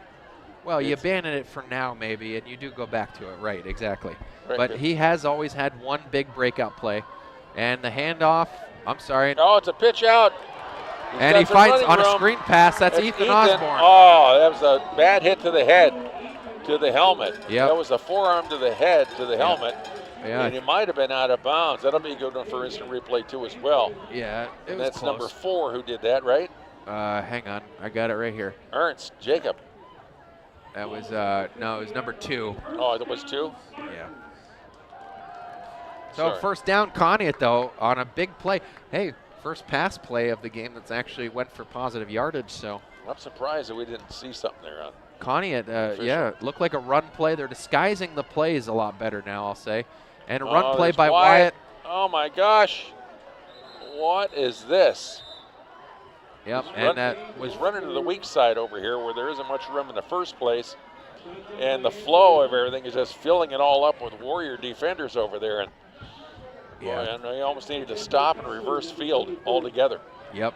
With forward progress, I think he lost a yard or so. Yep. They look like they're marking it way back. I think it's only at the 49 or so. But it'll be 2nd and 11, Conneaut. At least they got it up to midfield, and they're still driving. I'd do a reverse again, I think I would. Yeah, you got the quickness, right? So you might as well try to. There's Wyatt again. Wyatt off the right tackle. And a spin move, and he falls forward. Yeah, he does. He gets all the way out to the 45-yard line across midfield. Yep, and that's going to end the third quarter. And Conneaut's still driving. They got a tough third down to pick up. Also an Edgewood Warriors down, injured. So we'll take this brief timeout and come back for fourth quarter and more coming up here on WOW Media. At University Hospitals, the same sports medicine experts who care for your Cleveland Browns, Cleveland Monsters, and Cleveland Ballet are trusted by countless local athletes at every level to develop personalized care plans that will keep them passing, pirouetting, and performing at their peak. We are your hometown healthcare advantage. We're University Hospitals Drzinski Sports Medicine Institute, and we're here for you.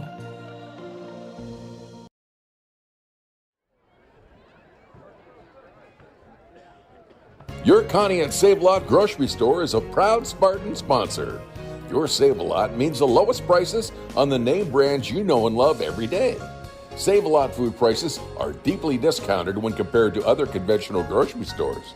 Not only does Save-A-Lot offer the lowest prices on groceries, but fresh produce and fresh meat cut daily in their butcher shop. Your Conneaut Save-A-Lot on West Main. Not lower quality, just the lowest prices. State Farm, Kathy here. Hey, it's Mike. My team just pulled off the biggest upset ever. Nice, Mike. And some fans are getting crazy. They even flipped over a car. Whoa. Turns out it's my car, though. Oh. But I don't want to be upset right now. I want to know State Farm's going to take care of this, right? We got you covered, Mike. Yes! Woo! Go with the one that's here to help life go right. State Farm. Switch to State Farm and you could save. In Conneaut, call me, Chris Brecht, at 593-1191 or visit me at brechtinsurance.com. Conneaut Savings Bank's convenient online and mobile banking services is fast and easy. Using your PC, tablet, or smartphone at ConneautSavings.com gives you access to transfers, bill pay, online statements, and information on many banking services. Stop in and talk with CSB about complete online and mobile banking at ConneautSavings.com. CSB, Conneaut Savings Bank, in Conneaut and Austinburg. Come grow with us. Member FDIC. And Jacob Ernst has left the field. It was good news there, good sign. He got up and walked off the field himself. He was shaken up on the play, but it didn't seem to be anything that was preventing him from walking. Wasn't favoring one side or the other, so that's great news for Jacob Ernst. He's a great player and very important to this Edgewood Warrior offensive and defensive strategy. Yep, and it's a big third down, too, for Conneaut. It's 3rd and 6. Well, it's a running play. Max is looking to pass. He does pass it. Yep, and he's nailed. And he completes it to Thad Huya and a flag's throw. I think they're going to say it to the head. Yep, it was targeting. And, bad The other hit. one over here, the number 2 hit Ethan. Well, it was right to the head, too, directly to the head. I think it was even worse than that one. Good play. Well, we're going to take it. Thad's okay. He's definitely, he can handle that, no problem. So, yeah, good catch. And you know what? More passes like that to Max. That's exactly what the doctor ordered. So you get the first down for the completion, and you get 15 yards for unsportsmanlike conduct. So that's huge. And Conneaut's now in business. You thought this drive was over, right? Just a few plays ago, we were 4th and 1. We were looking like we had to punt, and now we're at the 20-yard line. Yeah. With a fresh set of downs. Well, just starting out this quarter. We need some smart play calling here. Yeah. That's Wyatt again. He's got some room up. Oh, there was a gap there, Ben. It looked like he found it, but then somebody closed in and grabbed him from the inside of the line. That was good awareness, though, by Wyatt to just find that gap and make the most of it. And a big pickup, maybe about 6. And 2nd and 4. Ball's at about the 14. Need to get to the 10. And from shotgun, Max Gleason with Wyatt on his left hip and wide receivers on both sides. Wyatt again up the middle that time, and he picks up a few more. I think that's a first down. Conneaut Spartans. Oh, boy. Wyatt, see? You got to go with Wyatt here. Wyatt's been the better player. Yes, he has. Wyatt's been on fire tonight. Yeah, he's really. It's brought to you by Chris Brecht, State Farm Insurance. Consider bundling. And just looking at your insurance overall, give him a call, 593-1191. Chris Brecht, State Farm Insurance, here to help life go right. And 1st and goal now for Conneaut at about the 7-yard line. Max Gleason, a shotgun. Wyatt's on his left side. Wide man right and a wide out left. Oh, and a fake. Max Gleason looked like he was going almost all the way. He's down about the 2-yard line. Oh, boy. See, they know they're out knocking on the door here, and they know how serious this is. They may not get another opportunity here. Yeah. You know, they sold that handoff, though. Everyone thought Wyatt had the ball. 10 minutes left here in the 4th quarter in this game. Yeah. And the Spartans are threatening, and this would be a 2-score lead they'd go up then if they'd get to 27. Yep. And a handoff. And no. Uh-oh. Oh, no, they're calling it Warriors. I haven't seen anything yet officially. Conneaut has the ball, so no, it stays with Conneaut. I think. Other next to her, the coaches are clapping. I think that's Scotty Edwards came up with it somehow. My goodness. Yeah, Ryan Turner, he came up with it, who is center right there. So it's a third down now at the 3. Third and 3, they lost 2. How many chances you get knocking right on the door? Yeah. Yeah, I mean, you got to be a little adventurous. They know Wyatt's probably getting it. They've been very good. Like you said, what about like a reverse maybe? I know that's gutsy, but. Here we go. Oh, and Max is trying to drive through, and they call it. Max Gleason's in for the score, barely. He got about 2 inches past that goal line. I tell you, Max has not produced much tonight, but he's that warrior. He's a warrior of our own. Yeah. Not Edgewood's. Yeah. But he's battled it out, and right on the line of scrimmage. He has not got a whole lot of yardage tonight, but he's that guy that knows what to do when you need it. Exactly, and you know, Edgewood can't believe this. You know, they got a couple turnovers, and then Jacob Ernst has got injured too. Let's see. Billy Ciccatelli says the Spartans are going to the Super Bowl. It's good, and Ben. the kick's good, and that pushes it to 27-17. Conneaut with a 10-point lead. This is big. Yeah, with 9:05 left to go in the game too. That's a 2-score lead. Yeah. That's big. Not even a touchdown and 2-point conversion will catch you on that one.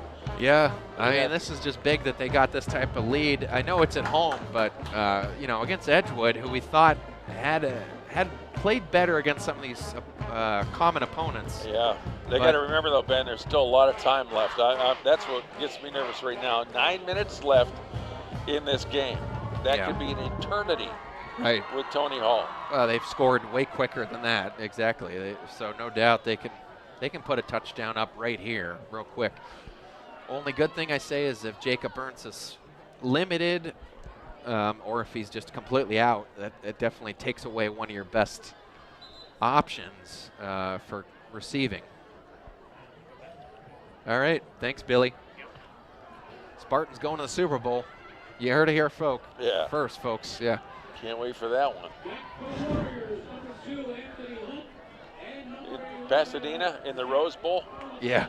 Or in the Orange Bowl in Miami? We'll see him there, yeah. See you there in Pasadena against Washington. Yeah, sure, go ahead. Bryce Sperlin's got it tipped up there at the 40. Spartans are ready here, ready to roll. They've got to. They got to try to set them deep in their own territory. It's a pretty good kick. It's off to the left side. It bounces on the ground and does a nice roll all the way down to the 6-7 yard line. But he picks it up and runs up the far sideline. Pushed out of bounds, probably about the 28 yard line. More than that, I think more than that. Did he get across the 30? Yeah, he did. 33. They're going to spot it. Yeah. I think. But, I mean, a good kick by Bryce, keeping it inbounds, but a nice roller to that corner. But, you know, a good seam that they found on that sideline. That's where Edgewood will take over. Isaiah Bowles comes in for defense right now. He's reporting over on the left side of the line. It's going to be one of the pass defenders. Tony Hall's back, looking to throw straight downfield. He gets it across, off the hands, intercepted. Wow, unbelievable. Is that Ty Colville? I can't tell. That's Ty Colville on a Colville. tip ball. And it was right to him. Yeah. Oh, right off his hands. It was a well-thrown ball. Tony Hall had the ball right on the money, too. That was intended for 22. That was Zeke Lucas. So you got to think about this for a second. Three turnovers from 3 receivers, not named Jacob Ernst. You had a fumble by Carlton Hall, a dropped tipped pass by Bisbee, and then now another one, a drop tip pass by Zeke Lucas. And, you know, that's 3 straight turnovers on 3 Zeke drives. Lucas also, he is the guy that leads with wide receiver or receiving touchdowns on this team. Yeah. Jacob Ernst has the most touchdowns per player, but it was Zeke. Lucas that has him as a receiver. Yep, and now Conneaut's all fired up. Oh my gosh, there's Wyatt Payne driving up. He got close to a first down on that pickup. It looks like one of their hands from the defender came up and rushed across his face mask, but never grabbed onto it. Oh, they're calling it first down. That was it. I thought it was close, but they're giving it to him. And a timeout called by Edgewood and Olajuwon Cooper. I think they're totally shocked here about what's unfolding. You know, this here is going to be the game of the week tonight. It had to be. Last week was them in Madison, I think. Yeah. At least in our area. I mean, tonight this is it because they were favored by 14 points when they came in here. Of course, last year I think we were favored, right, in that game. Yeah. I mean, can you imagine, though, for Edgewood? I think they thought they had this game, but if they lose, that's a 3-game losing streak for them. So yeah, Geneva, Madison, right. And now us. I mean, it's still a little too early. I'm not going to say that, but well, you know, and they're 11th right now in the playoff ranking. Yeah. So if that moves down, then they don't have much more room for making mistakes on the season if they hope to make the playoffs. Right, exactly. I mean, for Conneaut, this is about playoffs, but also it's just about payback from last year, right? This would be a big win, too, for us. They're a bigger school than us, and they have a lot of wins. So we get points off of that. That could be enough to move us up closer towards home field berth. I mean, from 10 to 8, I don't know. And that's a big jump. Run play here on first down. Max Gleason falls forward. He gets about 4, maybe? Yeah. 3?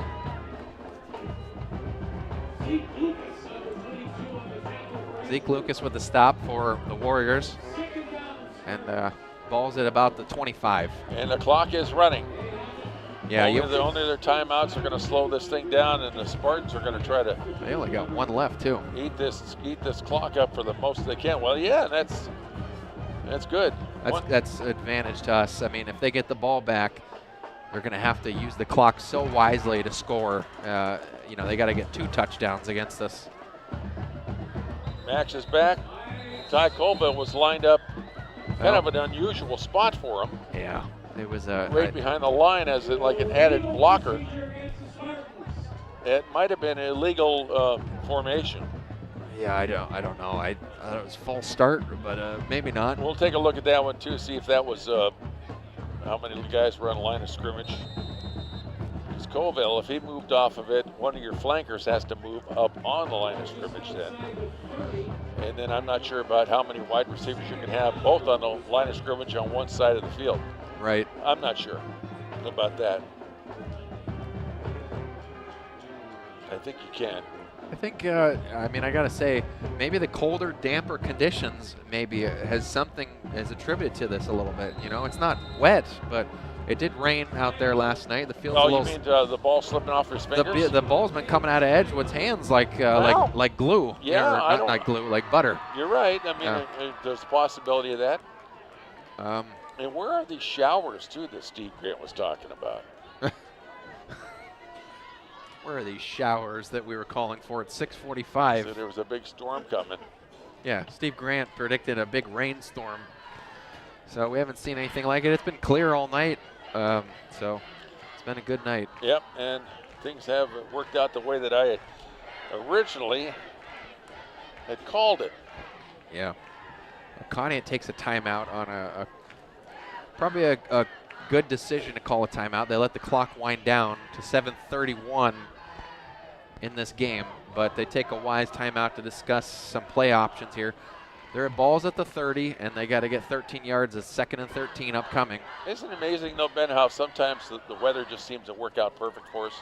All that rain we had overnight last night into this morning. Oh, yeah. And then it just clears out, and the sun comes out, and it's a beautiful, beautiful day. If the game was last night, you wouldn't have gotten that game in for sure. Right. But exactly, like you said, it's worked out. It's very clear and crisp. Max in a shotgun, hands off. No, he doesn't. He's going to throw instead.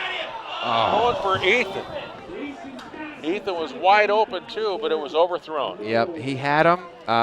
He overthrew him. You know, one thing for sure about that, you got to be good enough to hit him in stride, but also not underthrow him. Yeah. You know, you have that defender Zeke Lucas guarding behind him, but he got beat. Ethan was downfield he was. on him, he was and wide open. He had it for a score. And the wind shifted again is the problem, I think, with the. There's something else that's awful shifty about this whole story, too. Something to do with Knuckles and Dippy. Yep, 3rd and 13. And there's a handoff to Wyatt, going around the right side, trying to get through there. Oh, he gets nailed and dropped, though. Yep, and he's knocked out about the back of the 26 or so. Yep, brings up a 4th down, 9. Yeah, so I don't know what you do here. I don't know if you punt it. It'd be a tough field goal. Well, why not? I mean, we've got a 40-yarder. How long would this one be? This would be like close to a 50. See, is that like a 40-something, maybe. Right, I don't know. Just 10 yards back from there. Where's the wind at? I guess 25, is really the 35. It'd be a 40. This would be a 44-yarder, I think. Yeah. Of course, he wants to have a record again, so.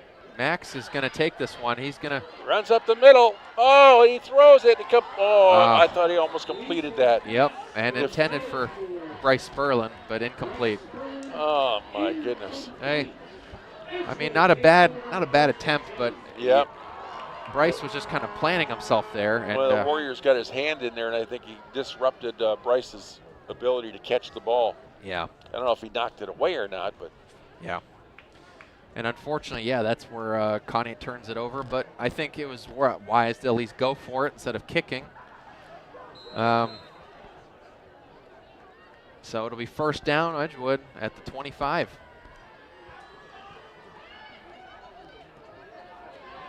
Oh, and that's Jacob Ernst.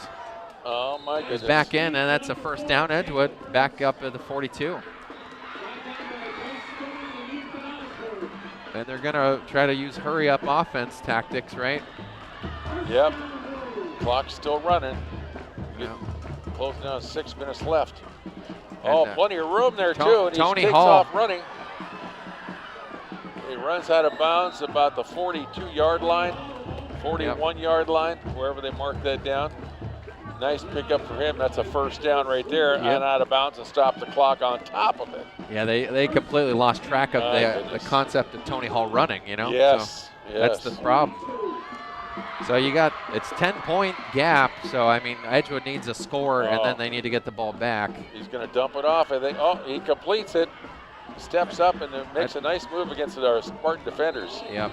Another 1st down, Ben. Yep. Jacob Ernst looks fine now. I was worried about him playing the rest of this game, but he looks fine. These guys do look like the 49ers or something. They got the West Coast offense going pretty good right now. Conneaut just needs to attack not only the quarterback, but they're giving him too much time.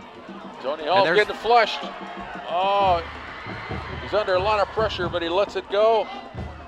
Oh, and it was off his hands. Could have been completed. It bounced right off his hands into the end zone. We had 2 or 3 defenders there, too, and I don't know if they had a chance to catch that. Ty Colville was right there. Yeah. Yeah, it was Ty Colville looked like he was good coverage, and he almost could have come up with the tip again, you know, so. Yeah. That would have been 2nd tonight, but it's bringing up a 2nd and 10. 5:40 left in this game. Tony Hall back. That's knocked away. That's Dylan Phillips. Dylan Phillips. Somehow he hits that one. He has his arm sticking out there, and it grazes off of him and out of play. Dylan Phillips, he's had a great game tonight. I want to definitely shine on him quite a bit. On defense tonight especially, but offensively he's played so well. He's tough, he's durable, and he's always there. He's a good athlete, just a great defender on this line.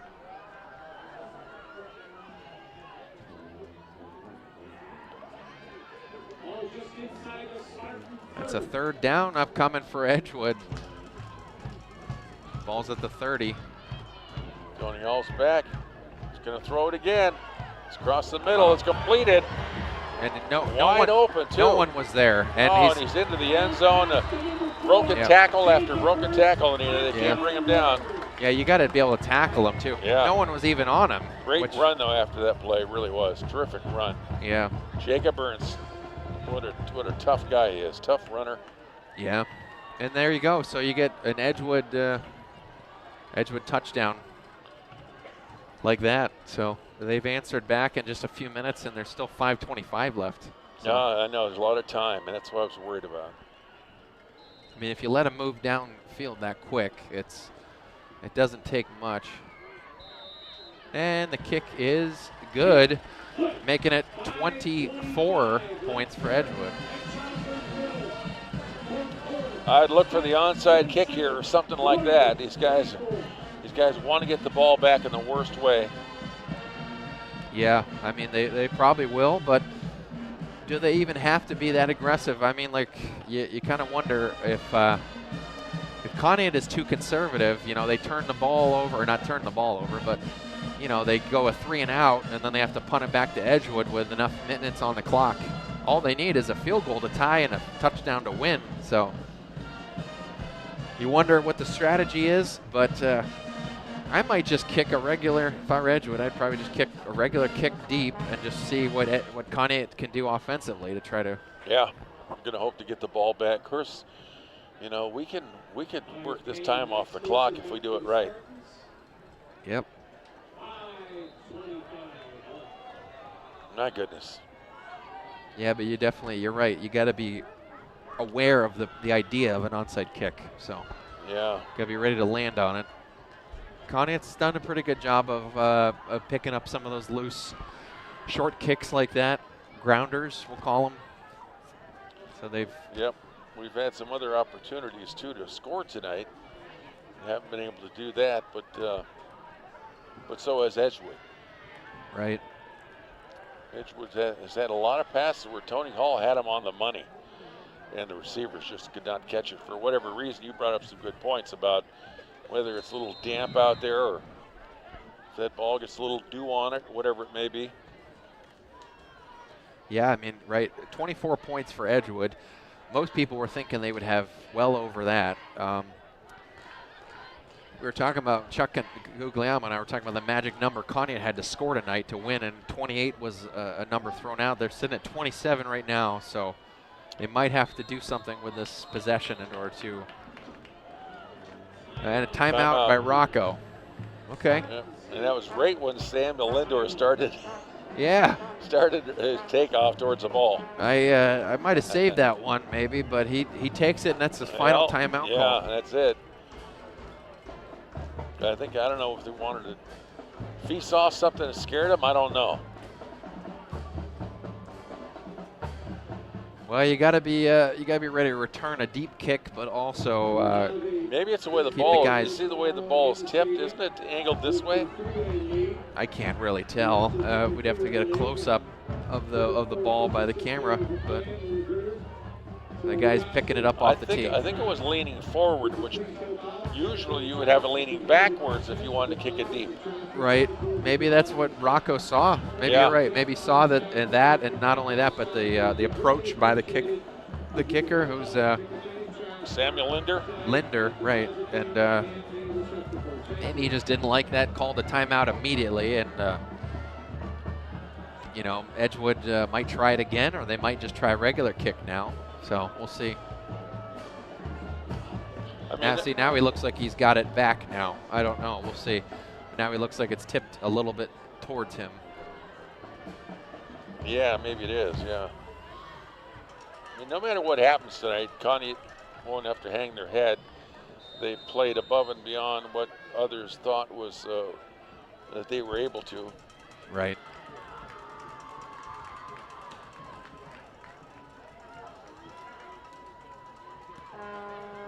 It is. Yep. And good pickup by Conneaut, and that's Ty Colville coming up with it. And Edgewood did go for it. Yeah, so. Not really an onside kick, but it was just a short little blooper. A lot of spin on it. Yep. And right to the front line, so that's when you want to have your sure-handed people up there that aren't going to make that mistake of having it bounce off of them. Sometimes a spinning ball can be tough. Yeah, Ty was lined up really well for it, and good kick attempt, to be honest. But that's first down, Conneaut at the 47. There's a running play up the middle. Gets about out to the 50. Yeah. They're marking that right on the 50, I think. Or yeah. bring them a 2nd down and 7. We'll call it. Yeah, it was a Clock is nice running. push by Wyatt up the middle. Did not look like there was a lot to go with there, but Wyatt always finds enough room to get maybe positive yardage of 3 or 4. You made the call too. Edgewood's the only one that has a timeout left. Yeah, now they do. Max is back. Wyatt is off to his right. 3 wideouts on this side of the field, 1 on the far side. Wyatt gets the ball, heads off to Wyatt, gets it, gets the handoff. And he lost a couple. Yeah, it looks like he got back up to the line of scrimmage, but then got thrown back. So they're going to mark that pretty close to where he was. I thought he got to the 50, and then they threw him back, but whatever. Yep. That's not good. That's not what we need right there. No, they just needed a couple more positive yards. Really, that's all they need. I don't know what they want the crowd noise for. I mean, it's gonna. Yeah. The crowd is getting loud here. Edgewood's over there making as much noise as Conneaut right now, and it's considering the environment, that's kind of surprising. He's rolling out, looking to throw the ball. He keeps it for a runner instead, but there's nowhere to go. Yeah, there was no one to throw it to. Jacob on Ernst the is right there. No one to throw it to at all. No, I mean, there was nothing. And then Seth Enos is there along with Jacob Ernst. Yeah. It brings up a 4th down and 6. Yeah, Edgewood used their last timeout. Oh my goodness! So they got 3:43 left to go downfield. This is not what you want, though. Well, we're having trouble on defending against the pass now in the second half. You punt it, you're going to have to adjust for that and try to come out and do the best you can in that area. Shut them down and get the ball back again. Yeah. Well, they were able to shut them down a few times, but that was also because of some bad turnovers by Edgewood. So you got to go back to what worked. The best defense they played against Edgewood was the second quarter, and they didn't play that well. They had good defense again, but go back to the roots of what worked in that second quarter. Pressure on Hall. Rushing 4 or 5 on him, and. Go back to that. Rocco was talking to Bryce about formation. I don't know why they all ran over here and now they're going back to the opposite side of the field again, but either way, I think they got it situated the way they want it now. Bryce is back for the punt, gets it, there it goes. Bounces about the 22 and rolls down.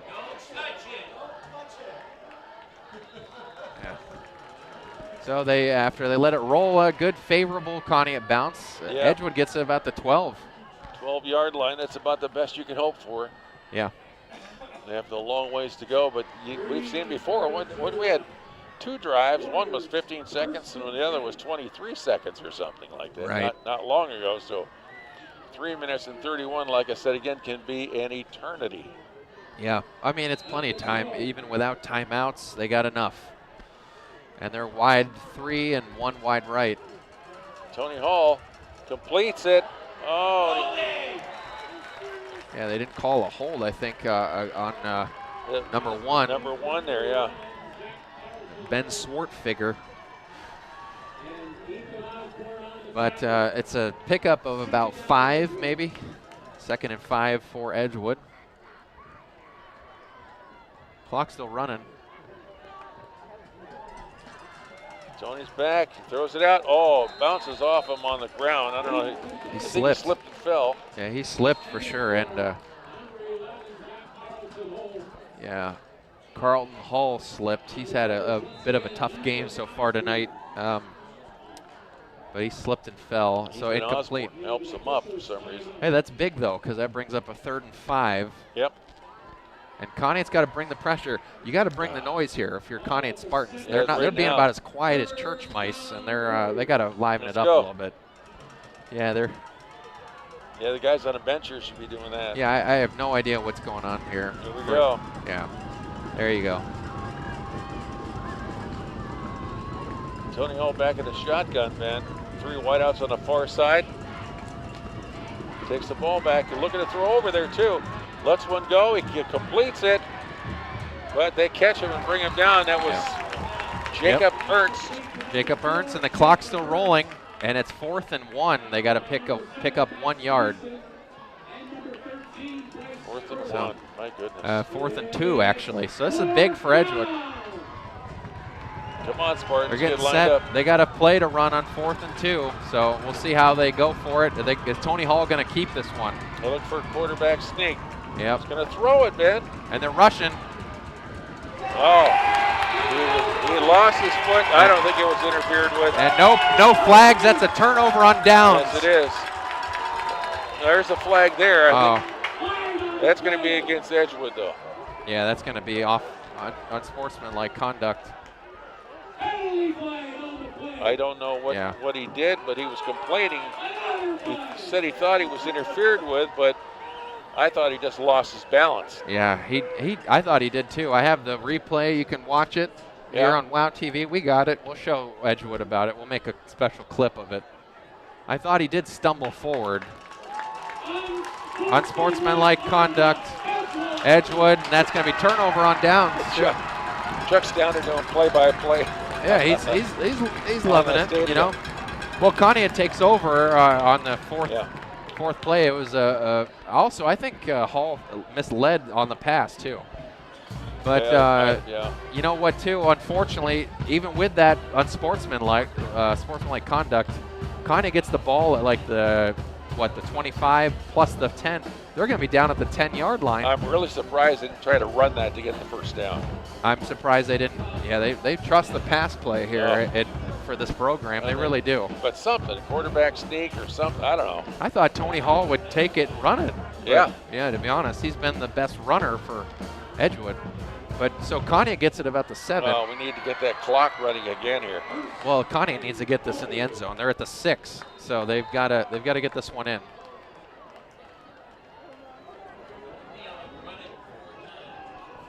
Oh, he set the bag right there. Yeah. Oh, yeah. And on first down, Max is keeping it, going out wide right. And there's a flag thrown, too. Hold on Conneaut. You can't commit holding. Ugh. Come on. Yeah, I mean, now that you're this far down. That's 5 yards, be a first down and 11 now. Yeah, they're really being conservative with a slide play. You want to get this one in, you know? Well, so it'll be 2nd and where are they marking it now? I don't know. At the 19. So it's 1st and goal at the 19 now.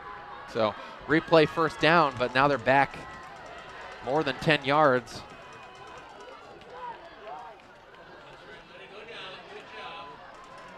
Yep, they're going to try to work the clock. That's really what they've got to do. No timeouts by either team. And Max Gleason doesn't get much, maybe 0 yards on that one. But it'll be a 2nd and long, 2nd and goal. But they're also working the clock here with no timeouts left. I think that's really what you're trying to do, you know? Go with Wyatt off tackle, though. Yeah, right. You go with Wyatt because he's been the guy that's gotten positive yards. You really just got to get positive yards, but stay in bounds. 1:15 left to go in this game, and Conneaut's letting that thing roll. They got 7 seconds left on the game clock, play clock. And another keeper by Max. Make sure you don't turn the ball over. But another keeper by Max, and he gets a couple, but surprised they're not going back with Wyatt. So bringing up a 3rd. It's going to be close. I think it's going to be tough, but yeah. The Edgewood's got an injury timeout that they're calling. So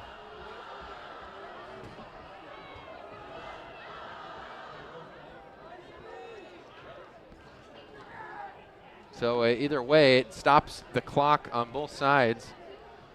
That's all they got left, so they. Yeah. I'm sure they've. Yeah, It's used by a lot of teams, you know. Yeah. You can't start something. play if somebody's laying on the field. So Right. Well, get them off. You got to get them off the field and then start back where you were. No doubt.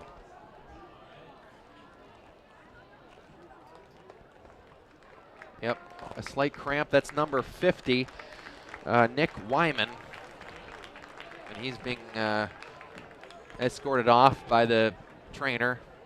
Seems to be fine. Maybe a slight he's limp, got like a problem with his left leg. like a calf tweak probably, or maybe a Actually, he's quad. He's holding it too.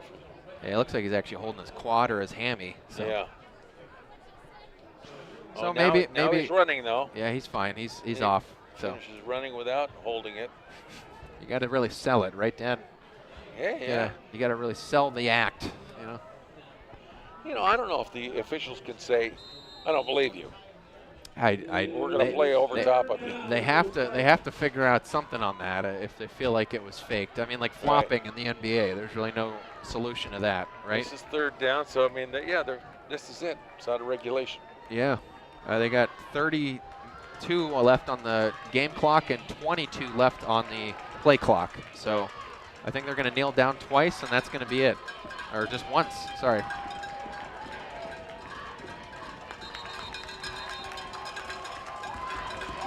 And that's going to do it. Conneaut's going to win by 3 in this unbelievable game. Yes. Tremendous effort put forward by the Spartans. Yeah. They weren't supposed to win this game. Wow. Man, Wyatt Payne pulled a great backflip on the field. He's fired up. Yeah, and they can't believe they won this one, but it was an unreal game, you know. And that's how many losses is that in a row for Edgewood? That's 3 in a row for Edgewood. 3 losses in a row for them. It could affect they were the number 11 spot in District 4. So I don't know how that's going to affect them. But with us, with a win over them, we're number 10 spot. That's going to help us. Yeah. Exactly. So, I mean, our road that we have ahead for our playoff contention is going to be a difficult road. Lakeside and then Madison. Yep, exactly. But hey, tonight was supposed to be a difficult part of that road too. Yeah, 4-3. You know, Edgewood had wins against good teams. Liberty, Grand Valley, we beat them too. Harvey, they beat Harvey earlier this year, and Chagrin Falls, who we also played. So you might be a couple more points in there for us, but it's still going to be, like you said, a tough road ahead. Lakeside next week, and then Madison the week after. We got to probably win one of those games in order to make something of the season for playoff contention, most likely. Yeah. So that's where we're sitting at. Conneaut Spartans, they go to 5-3 on the year, and Edgewood goes to 4-4. So we pull ahead of them in the standings in CVC, right ahead of them. We're going to be right now. I think we're sitting in. Could be wrong, but we're sitting in 3rd place because Lakeside's at 3-4, and they're going to lose this game to Geneva. Yeah. So they're going to fall to 3-5. It looks like. So we're going to be sitting squarely in 3rd place in our division, behind Geneva and Madison. So defensive-wise, I mean, Ty had a good game. Dylan Phillips had a good game. Excellent. Yeah. He really did. I liked Dylan Phillips. I would probably like to name him for the defensive player of the game. Yeah, defensive, we definitely would give to Dylan. He played lights out. He had a couple big sacks. We needed a pass breakup, a big block on offense downfield to get Wyatt rolling as well. So it was excellent by them. So who do you take on offense? Wyatt. Wyatt. I mean, if you don't take Wyatt, you didn't watch the game. Yeah. Because he was everything for Conneaut. He really was. Unbelievable. He did an unbelievable job tonight. Yeah. And then he does a backflip after the game. He does a backflip. So he's not worn out yet. He was so excited about this one, and rightly so. I mean, they played well. A couple highlights as well. Yep. Bryce Sperlin played well, on offense, throwing the ball and catching a couple. Thad Huya had a good catch for a first down, so I got to highlight that.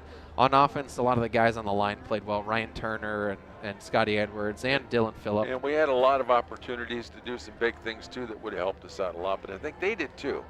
They also had some big opportunities that fell through. Let's check some other scores around the league. Hickory came back on Grove City Bend, 29 2:15 at the end of the game. Time is running out on that one. Perry, Chagrin Falls got 3 points up against their 35, and that's it for that. Actually, nobody has posted since that game, and that was in that was at the half. So whoever it was walked out on it. Whoever was posting scores for these guys. So anyway, that one's out. Sharon 45 over Slippery Rock 7.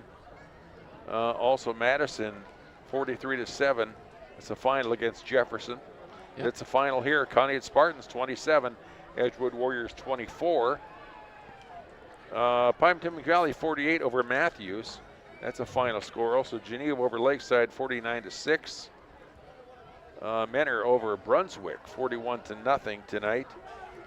South Range over Niles 49-14. Chardon over Mayfield 49-7. Hawken over Orange tonight 47-13. Also Berkshire with a close win over Crestwood 35-24 tonight. And McDowell over Meadville in a big game over in the District 10 52-13. How about McDowell? Yeah, they're playing very well, and yeah. I think they're set up really well with that team for a good playoff run. Independence over Wycliffe 14-0, and 63-0 over Bucyrus Carey Blue Devils with the win there. Warren G. Harding with a close win over Cardinal Mooney. Cardinal Mooney was trying to hold on to a home field advantage playoff spot, so we'll see how that affects them on that one. But that's a big matchup. Warren G. Harding is a big school. Cardinal Mooney is Division 6. Yeah. So I mean that's quite a battle to play it that close. Yep. And that should do it. Yeah, it's a good wrap and a great signature win. The win of the week, definitely one of the games of the week, no doubt about it. And we enjoyed everything. And from all of us here, thanks for joining us tonight on WOW TV. We're sorry we didn't have it on radio, but next week we'll have it as usual. Chuck Guglielmo stopped by too. Chuck, you were awfully excited down there when we were talking about you and so forth. You were doing play-by-play and getting all fired up down there. I did say that. You were, Chuck Guglielmo. Yeah, I was getting fired up. I almost lost my voice. Yeah, you did a good job. I brought that up to you about the 28. I said that. Did you? I'm like, we talked about it, the magic number 28. So if we don't get at least a field goal here, I feel like we're in trouble. But were you nervous about it? I was. You had to be. I think I told you I liked my chances with 20.